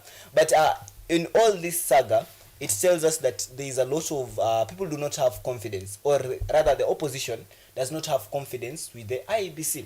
And the IBC chair said that it is his duty to make sure that people actually regain the confidence with the IBC. But again, all this talking around that we will steal the election, Kamago was in State House, it just tells us there's a gap, and if we are not careful as a country, we might plunge into chaos. Because right now, let's say in the event that William Ruto wins this election, and the opposition, which is could be quite a million of voters, I feel like, no, he did not win fairly. So maybe he won fairly, but there's that confidence, lack of confidence with the IBC that he could have won the election fairly. There will be chaos. What if the other side wins, and then be like, no, these people have not won fairly? There will also be violence. So I think there is need to address this growing lack of confidence with the IBC, and whoever, because this is Kenya, this is our country, and we all love it. Whether you sing one term, you sing Kumi Bila break, or you sing nothing at all, it is our country, we all love it, and it is our responsibility to make sure that we do not go to 207. It is our responsibility to make sure. But if we look at how did we get here, because we have seen the High Court halting the selection of the IEBC boss, but still the swearing in went on. We have seen the boundaries. No. I think maybe I correct you. All right. The appointment went on, not all the right. swearing. Yes, the appointment. I stand corrected. Thank you for that. Now we have seen that situation where there is lack of confidence even with the Justice Department. So someone may think that even if we lose this, even if we go to court, the courts are compromised. So where do we get our confidence from? Because if the court is compromised, everyone is not okay with the IEBC. If a government is in power, that means it's in control of almost every information in this country. Because if you already bagged the parliament, the legislature, you've already bagged the judiciary. It means that the three arms of government are now controlled by a single person, and that will leave the country not having much of hope with the government. What do you make of this, John? Acha nikwambie kitu cha kwanza. Control and showing that you are in control. Naweza kupea example ya watu wenye wako in control.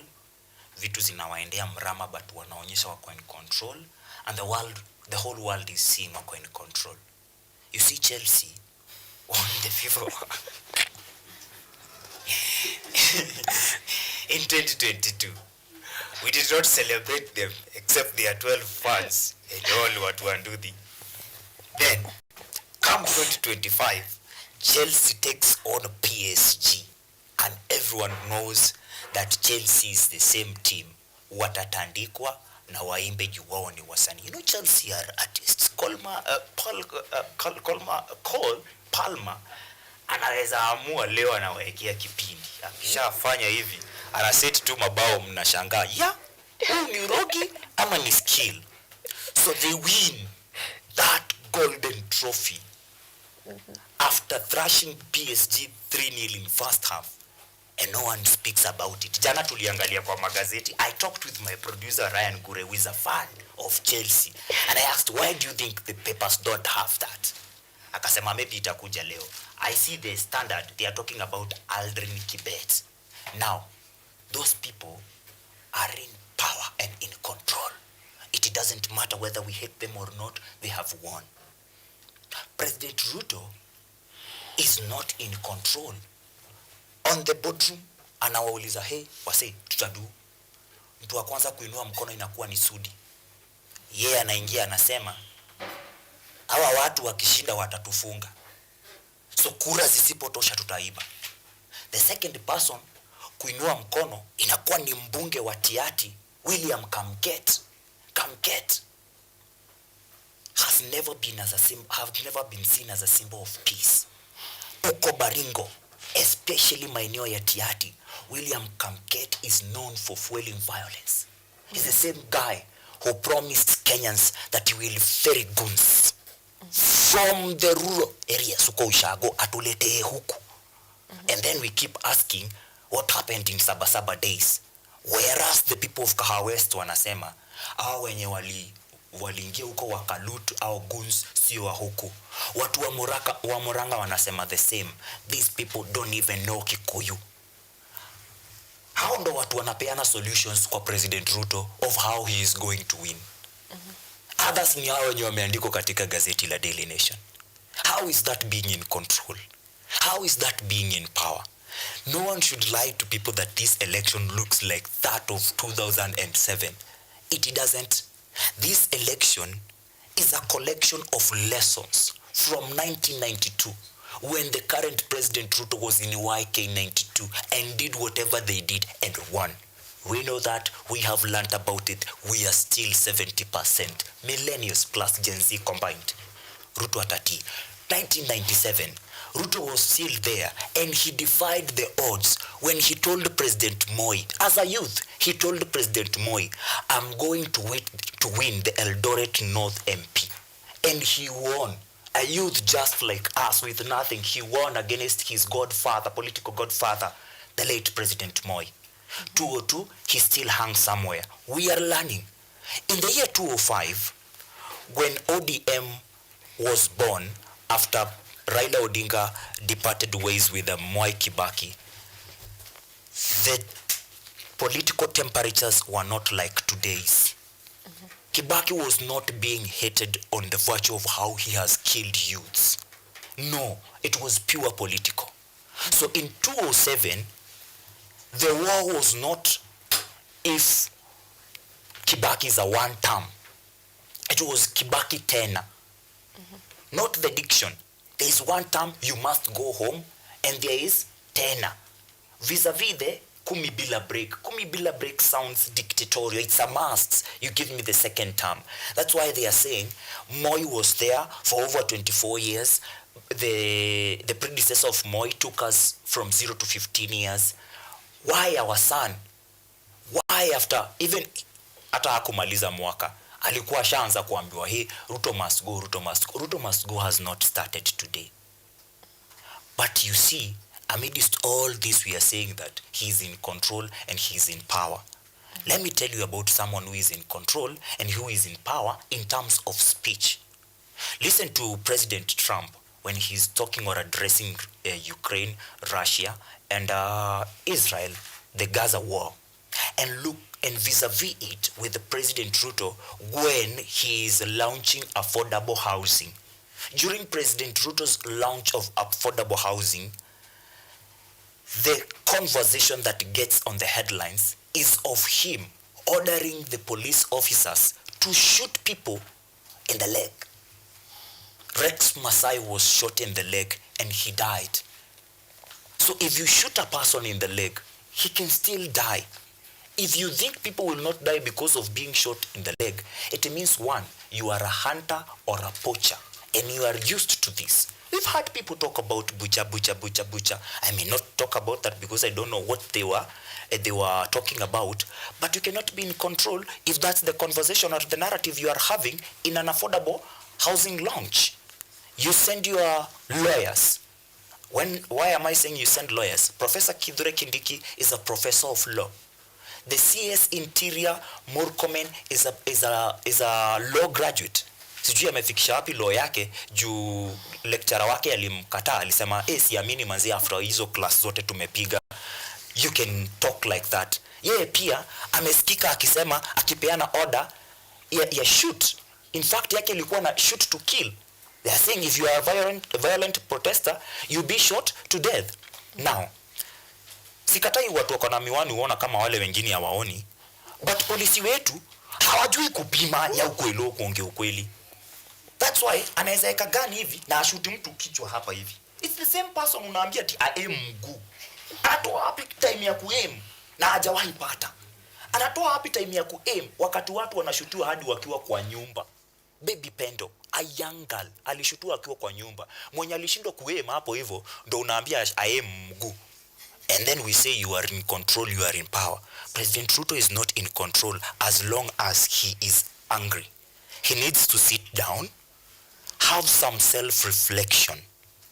Sawa. If he gets time, I think anafaa atafute other hobbies. Aachane na siasa kidogo. Alright, let's leave it at that. Before we get into other stories on the Daily Nation, let's take a look at what is happening on the Standard because it talks in line with what we are just discussing right now. And it says muzzled by state. This is a public servant in Nanyuki who is a living proof of the damage police brutality inflicts on society. Chief Martin Kariuki Rienye, father of Julia Wangui, the latest victim of deadly police violence while in custody, is now a broken man, gagged from speaking to the media. He is trapped in a cruel dilemma, standing with a grieving public, demanding justice, or serving a government whose own officers caused his daughter's death. And his mother says he cannot serve a government that killed his daughter. I told the Deputy County Commissioner to fire him if he's too afraid to act. 30,000 Kenyan shilling salary a month is not worth my grandchild's blood. I have told him you can't wear a badge with pride when the badge is silent about your child's death. So this is another case of police brutality, and from this one, the parents cannot speak. From others, we've seen parents speaking, I want justice for my son, very emotional stories. But this one, the father cannot speak. And from where we sit, let's look at it in this direction. We've had several cases of police brutality. But as we speak right now, Ismail, have you heard anyone that justice has been served? I think justice being served is, justice does not really cannot be served in a single day, especially in our Kenyan judicial system. We saw the Albert Ojwang case is still going, and basically, we have the rage. We saw whatever happened in Nyanyuki. So it's not just this generation, by the way. I think there's Kenyans, not just Gen Z, Kenyans are full of rage and have a lot of temper. And I'm not saying in a bad way. In their rage, which is very on the right track, by the way, they want justice instantly. Mm-hmm. Okay, for how long should we wait for justice? Because, for example, story Baby Pendo, Rex Masai, this has taken Yes. A long time. So for how long should we be waiting as a country for justice? I think a lawyer could be in a better position to answer the time period, but I'll say that the way corruption cases right now, the Chief Justice has said that corruption cases from the small court, the magistrates court to the Supreme Court should be finished in a span of 1 year. Corruption case. So 3 months in the magistrate's case, maybe appeal, the Court of Appeal, another 3 months, and another 3 months in the Supreme Court. Those are corruption cases. Who does this apply to? Because no, if I'm you see trying for the case of Ojwang, DIG Lagat is back in office. The case is not yet complete. So who does this law apply to? No, I'm saying the reason I'm saying on the corruption case, I'm saying the court ought to put serious timelines on these human rights cases, because the court, as much as you're saying that we are saying that they do not have justice, but it is a court process. Right now, Rigathi Gachagua is in court. He wants to extend the period. He puts a very request so that his timeline in the court can actually be be lengthened, so that he can stay politically relevant without standing impeached. So this time period, we need to have a conversation on this time period. On Ojwang, whether he has come back and DIG Lagat has come back to office, I think it is a situation that it has a lot of politics inside. It has a lot of politics, because it's okay that I do not want to talk about something that is in a court of law, but it is a lot of politics. People maybe feel like he should not come back, but maybe some people in government feel that he should come back. It is just politics in his office, trying to maybe, if it is true that he is implicated in this murder of Albert Ojwang, which I'm saying is not. If it is true that he's implicated, I think IPOA should make stands on this, because IPOA has not even said that we want him out of office. IPOA has not, is just saying, what IPOA has just said is, we have not cleared him. But IPOA or the Director of Public Prosecution has not issued stand orders, because maybe the Director or the court expects the IG.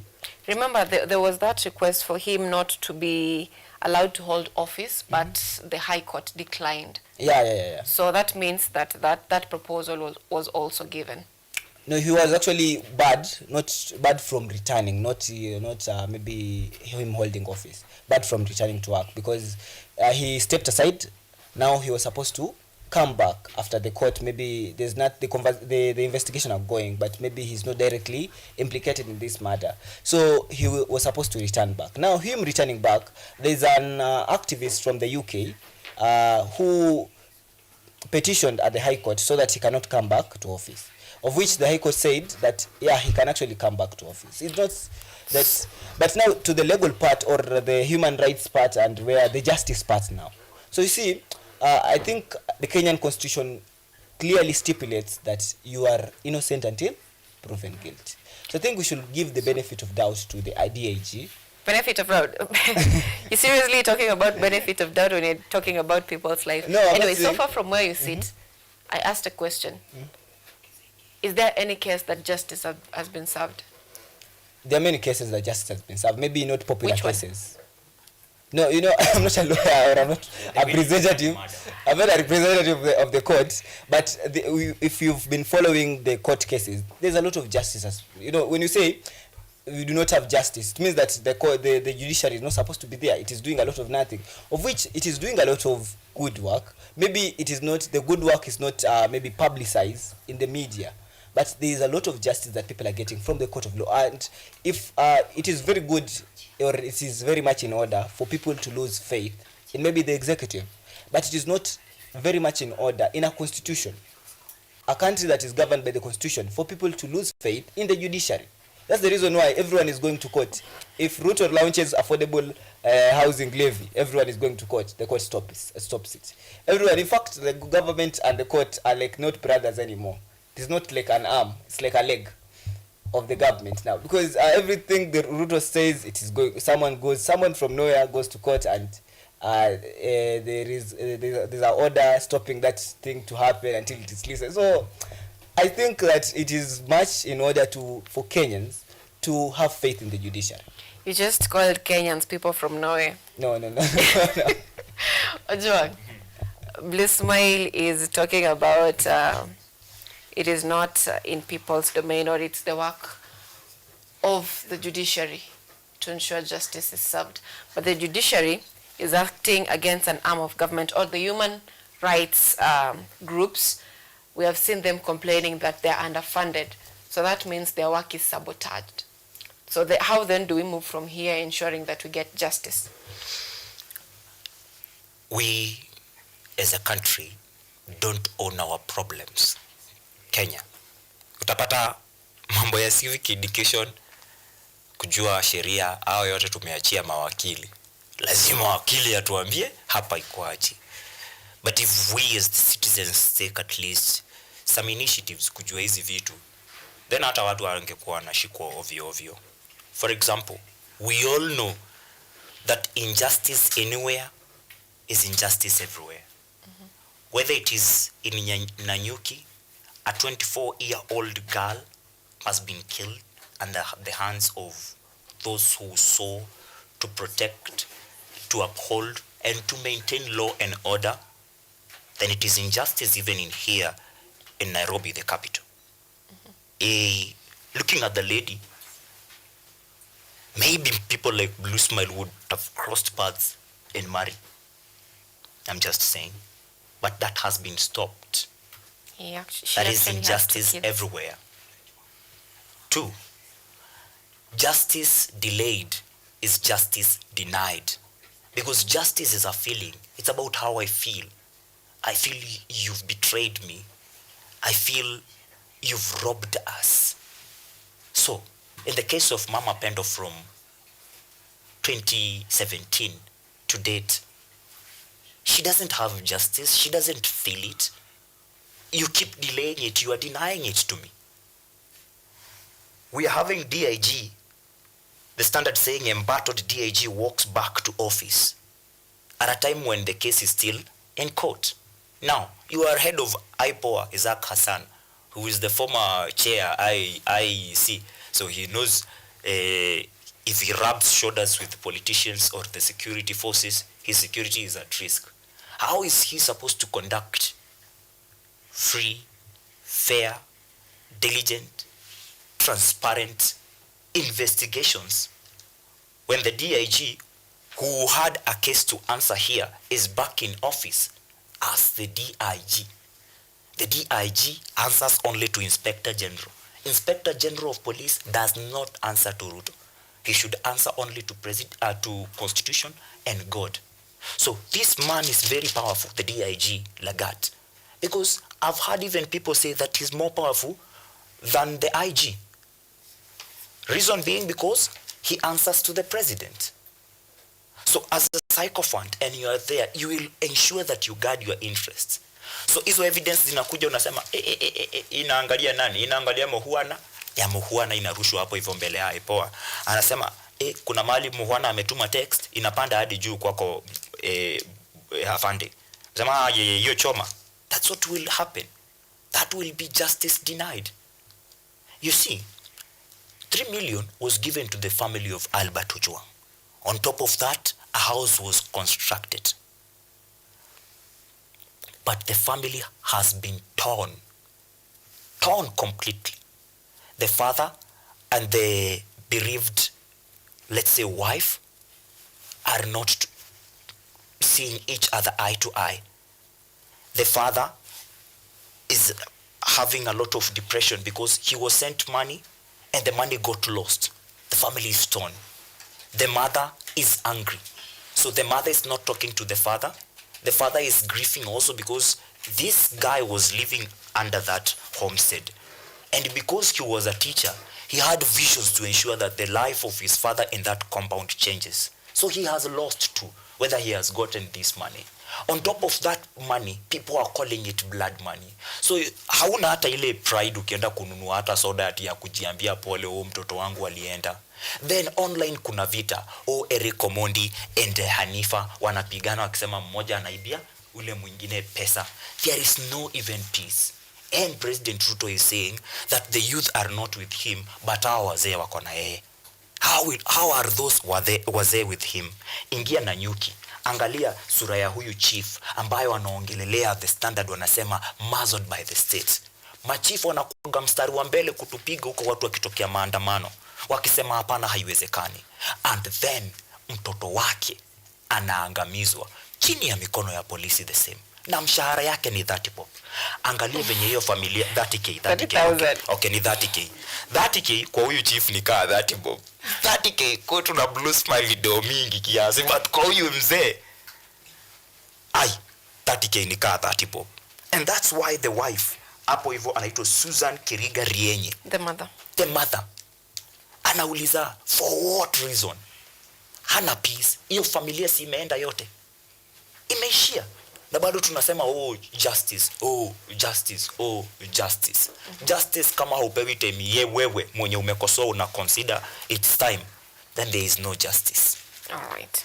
Now, at this point, we will be taking, before we look at President Ruto's tough job in quelling Gen Z crisis, we believe that, or experts believe that the reason why we are having so much unrest among the youth is because 67% of them are lacking jobs, and the ones that have jobs are in informal sector. That is about 80% of those who are having jobs are in informal sector that lacks job security and decent pay. So at this point, we are going to take a look at what is the leading cause of unemployment in this country. Should we blame the government? Should we blame the education system? And if so, how do we move forward from this?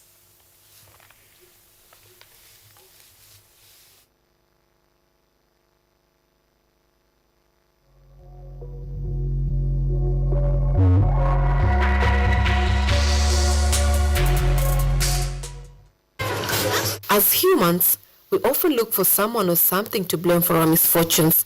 As of early 2025, Kenya's overall unemployment rate stood at 5.4%, but for youths aged 18 to 34, that number rockets to nearly 67%.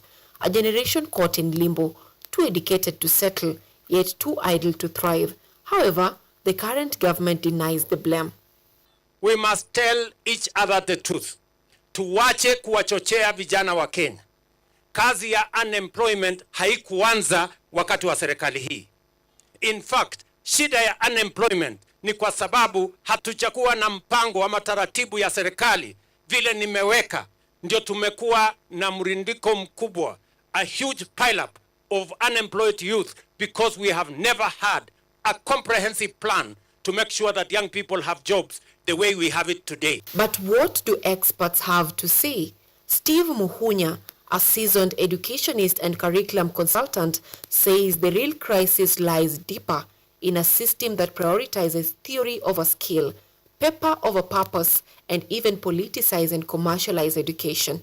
When President Kibaki took over in 2002, free primary education was implemented. No one addressed the issue of infrastructure.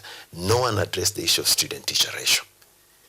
When President Kibaki moved on for 10 years, when President Uhuru took over, the ideal position, if the government was serious, was to work on free quality primary education. When President Ruto, the current sitting president, was the Minister of Higher Education, he brought in a double intake. Those students were pushed to the university. The problem was very clear: address the issue of infrastructure. So, in terms of being intentional, no, the government is not intentional. Governments thrive in failing because there is nothing. The government knows how many students are studying law today. The government knows how many graduates of law will come out tomorrow. The government knows how many teachers are needed today. The government knows how many teachers are available. And these are statistics that are in the shelves of the Ministry of Education. The new competence-based curriculum CBC is praised for its ability to produce learners who are competent as per the 21st century skills, including communication, collaboration, digital literacy, and morals. But this only equips learners as from the year 2017. What then happens to the lost lot from 2003 to 2017? a generation that has developed educational apathy, the result of a curriculum that has consistently failed them, a generation that is ready to go to the streets for demonstrations because they neither have anything to do nor lose. Amos Onyango, a former street kid, is now the founder of Lawi Afrique Foundation, empowering youth with fashion and digital skills. Skilling, reskilling, and upskilling youths became his purpose after he completed his Bachelor of Education degree from Kenyatta University. So far, 216 to be specific, of which they are in different areas. Some are fashion designers, some are models, some are running their own small businesses. 2 got scholarship in Australia. And then there are quite a number that is working with EPZ. There are 3 that are working with Rivertex. And there are also others that are working with other fashion industries in Kenya, which some of them I don't know. Having the highest beneficiaries from the vulnerable groups in the society, the organization sustains itself by making sales of the products they produce. But Amos knows his initiative is just a drop in the ocean, and solving the unemployment crisis will take more than goodwill. So as you can see, our space is not that big, so we don't take more than 10 students per cohort. So the maximum we have always take is 10 because of the space, because when they come here it's about practical, it's not about theory like most of them sit in class and it does listen to a lecture.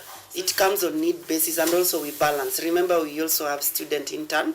At the same time, we have those that want to gain skills, but they don't have the finances. So we give them opportunity to learn here. Some of them have learned for free. Majority of them, they have not paid anything. Others just pay a bit of small money that can help buy fabrics that they used to train with. With a change of generational values and job preference from white-collar to skills and talent-based jobs, there comes the need for shifts in curriculum priorities. This includes TVET empowerment, modern agribusiness, and digital entrepreneurship.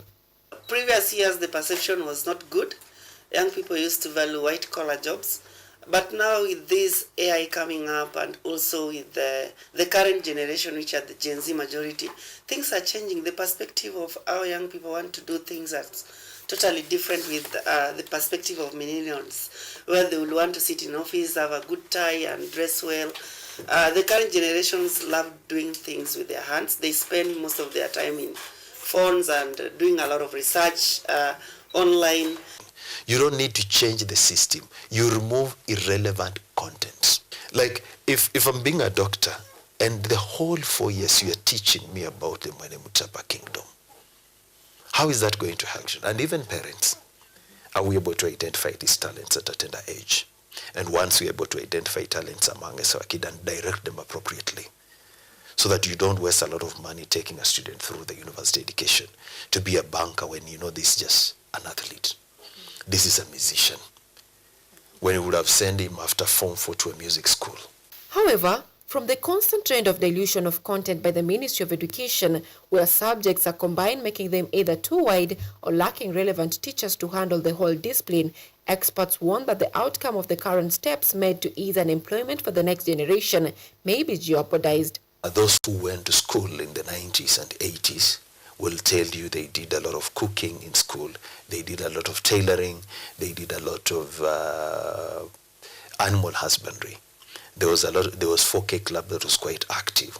Between then, when the subjects were reduced to 5, and the issue was who was the best to pick to join the best national school, the teachers went back to class, and the student was graded based on what he could put on the paper, not the skill they had learned. So there will be a gap.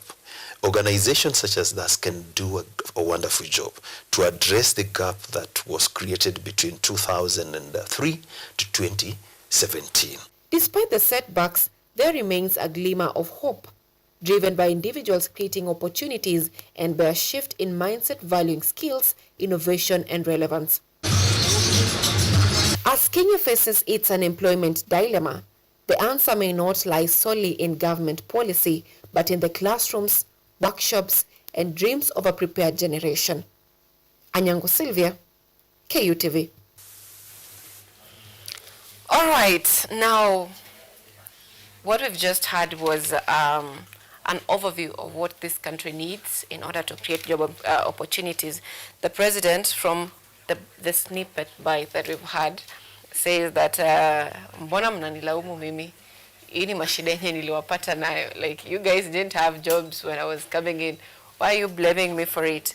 And the expert is saying that no government can create enough jobs for its people, and that is just, well, when we were talking on the sideways with the guest, he said that I should be asking students, why are you in campus?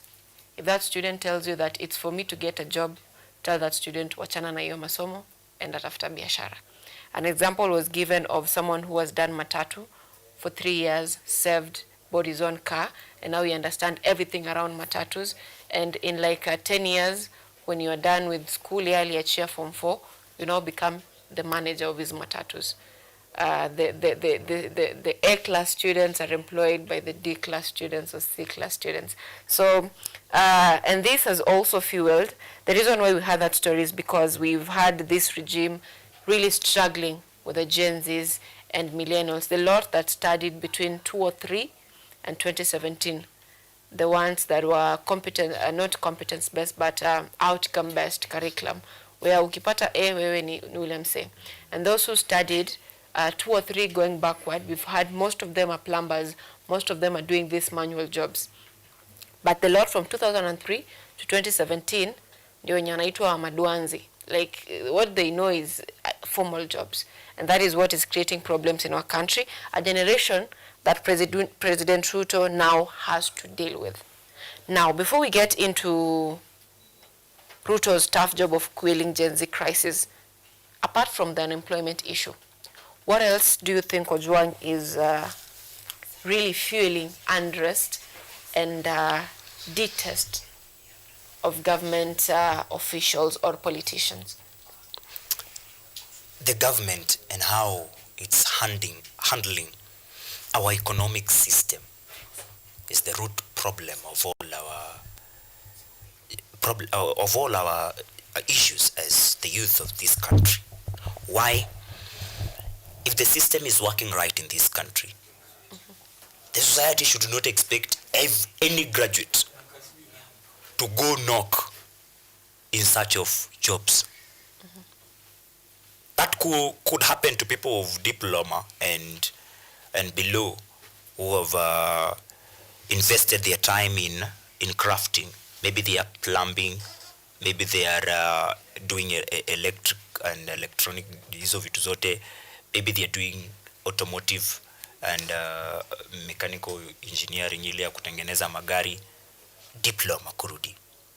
But hao wengine wote wanafaa nao wakae chini kama think tank wa create jobs. That should happen to everyone. The society expects once Blue Smile graduates aanze kufikiri venye anaajiri watu.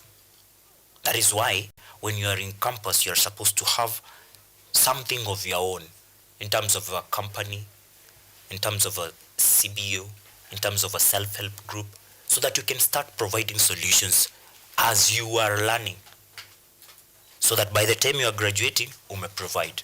But that would be impossible in a country where on the standard, page 22, they are talking about economy feels the pinch as June inflows drop 2.1 billion Kenya shillings.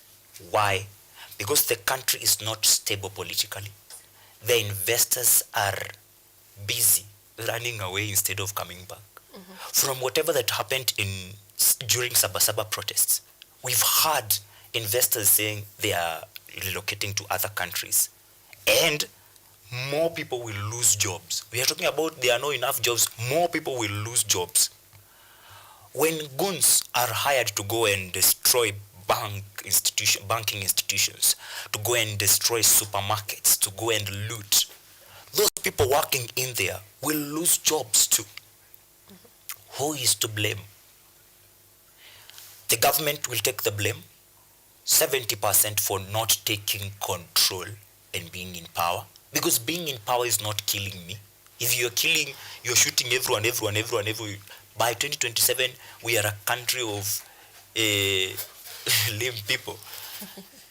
we will, with people like Faith, with people like Kiprop, tutakimbia, tutakuwa tunashinda Paralympics pekee juu hizi zingine hatuko. Ruto ameshoot kila mtu in the leg, akienda kulia barabara anauliwa. Why? 30% is us as a country. Tumekataa kusoma kabisa. When the late President Kibaki, whom I respect so much, was introducing the free primary education FPE in 2003, I was joining standard 4. I would not have proceeded to standard 4 were it not for that man. May God bless him. Always may his soul rest in eternal peace. At that time, machifu walikuwa wanakuja mtaani kuchukua watoto wamekataa kuenda shule wawaforce waingie. Wale ambao walifika standard 8 na wakakataa, wakasema masomo sio suruali, ndio hao upewa 500 bob waende wakuwe goons. You see, they've started calling differentiating Gen Z and Gunzi. Why? There's nothing like that comparison. Gen Z is a whole generation of everyone born between 1997 to 2012, whether you are pro-government or not. I've had cases where parents are saying their children are not Gen Zs because they are out there. In other cases, members of parliament, 50 years and above, saying that one time they were Gen Zs and they were more they had more Gen Z fire than the current Gen Zs. The current Gen Zs will always be Gen Z forever and never. Amen if you're coming from the Christian religion. And mashallah if you know Blue Smile Hassan. Hakuna kuchange. I cannot call myself a Gen Z. I was born in the year 1993. But utasikia huko nje wazee wakisema, "Hey, wewe Gen Z. You look smart, you are a Gen Z. You look dirty, you are a Gunzi." We must embrace and rethink education. All right. From your feature story, everyone who went to school before 203, siku hizi ni wao ndo mafundi, hao ndo wanafanya hizo vitu, si ndio? From 203 to 2017, education has been reimagined and people are providing solutions. In this day and age, madem peke juu nimeona wanaume including wale ambao ni wanaishi na ulemavu wakidance. Everyone can dance on TikTok and earn something.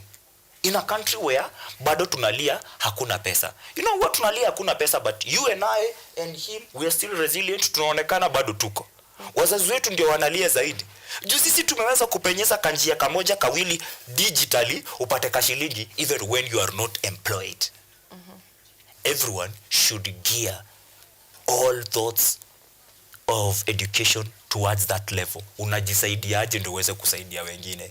Si unaingia KU, unaishigi kule hivyo PML, Postmodern Library because it's the best and biggest in Eastern Central Africa. Wewe unaishigi tu hapo kwa vitabu, unamaliza after 4 years unasema hakuna kazi. Tunakuwa na kitengela na donkey na cat ukisukuma maji, alafu unasema hakuna kazi. It's a shame. It's a shame when you scored A's everywhere and you're crying hakuna job. Wewe utajisaidia lini? President Kibaki once asked, and that question challenged people like us. Tutaacha lini kuuliza serikali itatusaidia lini na sisi tusaidie serikali?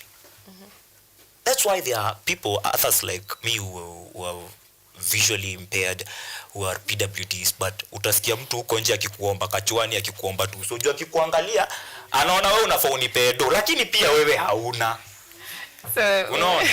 Wewe ni visually impaired when you people with disability. Mimi ni low vision, a condition sijui vile nitakuexplainia, but it's known, it's in public domain. I've not been have not had the card, but ukiangalia huyo uko na miwani, wewe uko na miwani, mimi niko na miwani. Do we see the same? Visual impairment ni ile yenye all these people are not seeing the same. Wacha mchezo wewe. This way. Yeah, I So know. I think people who come to televisions and speak about unemployment need to be very courteous to the population, to stop complaining and rather preach solutions. One, we are dealing with a generation that is it's very right to complain because we want the government to change the policy, and probably majority might be disillusioned, wanting the government to give them jobs, which according to many people it is in their rights. I'll say that we need to preach on Ojwang was talking about skills. Right now, we have the sustainable development goals, and most of these people who are doing CSRs mostly are teaching people or youths to get skills. In this set, in this studio, most of us maybe did not study for what we're doing right now, but we gain the skills. So to any of those young people who are maybe watching Ojwang and I and our host Sly here, we need to understand that we need to get those skills. And as much as we praise President Kibaki for giving us the free education, and the job crisis, the unemployment crisis that we have right now, will tell us that the 844 system was probably not the solution for all this, because right now it was more of outcome-based curriculum that I have to get A's. I used to feel very bad when I was not getting those good grades. Maybe my parents also made me feel bad when I was not becoming number one. They did not care whether I was understanding what I was being taught. They just wanted me to get 400 bucks when I was in primary. They wanted me to get A's. In fact, when I got E at a subject maybe I did not like, they were probably on toes with me, and they thought that I was foolish, I was dumb. But here we have a CBC curriculum that is coming in place, and I thank President Uhuru Kenyatta for bringing it in place. I was going through some of the things that the CBC curriculum maybe stands for. Right now I have been informed that it has been renamed to CBE. Yeah, so it is more into skill development. At an earlier age, as maybe a young person, in grade 1, 2, 3, they start introducing hard concepts to them. That's the reason why we need your parents to maybe help. So as this student gets to maybe the higher grades, he or she decides to, maybe I have tried chemistry, this is not my thing, maybe let me go to this skill. And as we study and bring this Gen Alpha coming into place, we will probably not have an unemployment crisis, or we will be solving this unemployment crisis from the root base. Because these students, right now, we Gen Z, we have to go to CBOs, learn skills. But your CBO was really doing good in teaching people, young people, especially from the informal settlement areas, let's say Githurai and other places, these skills. But these students will learn skills from in their curriculum. So it will actually be helping solving this problem. So I am calling upon to everyone who is going on TV, talk about, it's okay that the government has failed to bring solution to this unemployment problem. But let's preach people just not to sit back on their phones. I heard that there's someone in Kaptengli could just click a laptop and then money comes. So let's not just focus on these digital jobs and stuff. There are many other skills. The ground is very wide that we can actually get money. Because yes, I have a degree maybe in English and literature, a Bachelor of Arts degree in English and Literature, but probably the publishing house that could actually accommodate me, there is none. What should I do? I should not sit at home and look at my parent or look at my relative and then we brainstorm. As a young person, you should take it upon you, because you probably will be a parent in the near future, or perhaps many are parents, but maybe they are not under full responsibility of parenthood. But in 2 or 3 years, as much as whether we sing one term or we sing Kumi Bila break, you'll be a parent. And you'll have, you might not even be a parent, you'll have responsibilities. If you have responsibility and you're waiting for your degree to give you jobs, we have teachers, by the way, who are actually almost turning to the retirement period, and they're actually jobless. TSC has not even given them, allocated them to schools. So we need to look for solutions. Much as it's good to complain. Yeah, it's good to complain, by the way, to just say one term. It's good. But what are we building ourselves on? So right now we have even embassies who are actually coming out and telling youth, or through CBOs, come, we teach you skills. Let's youth join these CBOs and learn skills. Yeah, that's my take home. All right, muda umetupa kisogo. As you give us, I'm giving you a minute each. What then should Ruto do to quell Gen Z crisis? and even as you give your closing remarks. Ojo. I reflect so much on things I learn along the way as I live my life. Na jana kuna jamaa aitwa Riga Nadero Onyango, and he was talking about in his lines za Kikwetu, vile kama hapa kuna kinyesi hauwezi tumia mchanga kufunika, and then you say umeondokea all that ngori. The smell will still stink and it will be very bad. We be cautious in the things we do. We consider other people and how it will affect their future. Today, this regime, through the president, should call themselves for an introspection. How many families are being broken under their watch? The fear that was there during the Moi dark eras is still there with our parents. I have been in big events, including graduations, where parents are warning their children against chanting one term. And encouraging them to have their voters card ready to vote in 2027. But those Gen Z and millennials, bado wakishika mic, kitu cha kwanza wanaanzaga nayo ni one term. People have forgotten how to say hello, good evening and good morning. Wanaanzaga na one term. You should ask yourself, all these millions of people don't want me, but I want them. Why? Asante.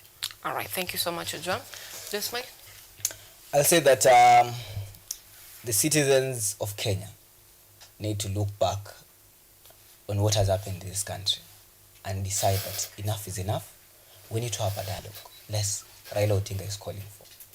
We should avoid all this noise and have a sit on a national dialogue and introspect this Kenya.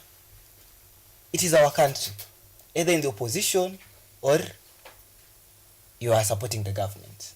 So that's my take home. Let's have dialogue. We had broad-based, we had handshake, we had broad-based. I saw that coming. We are now going to, we have after NADCO, this the next one we call NADCLIF. Intergenerational national dialogue. This is and it is Raila who is calling but it. it's his take. Yeah, it is your take. Yeah, but we need the dialogue actually. Sawa, unajua hata si kila mtu anachukua hiyo sio. I take no for that. All right. Now, that marks the end of our Biashara Tuesday this morning. And just so you know, today if you'll be going to fuel your cars for petrol, diesel and kerosene, you'll have the EPRA has announced an increase of 8.99 shillings, 8.67 shillings, and 9.65 shillings respectively per litre. In Nairobi, super petrol will be sold at 186.31 shillings, diesel at 171.58 shillings, and kerosene will be retailing at 156.58 Kenyan shillings. In Mombasa, that's also another highest. Petrol will be going for 183.02 shillings, diesel at 168.30 shillings, and kerosene at 153.29 shillings. You remember when you were being told that brace up for tough economic times. We are having the war between Russia and Israel, and that is probably the reason why we are having fuel hiked prices. If not that, we're also having economic sabotage by having numerous or several protests in the month of June and July, so that will definitely be affecting our economies. We'll also have lower cases of collected GDP in the coming month because several jobs were destroyed. That means several people also are left jobless in the country. So we are probably going to be having also increased borrowing in this financial year because the GDP that we have targeted to be collecting will be increased. Prices of commodities will also be increased. That means he'll be paying more for commodities because once a fuel prices is tampered with or is increased, that means your commodities prices are also increased. That marks the end of Biashara Tuesday this morning.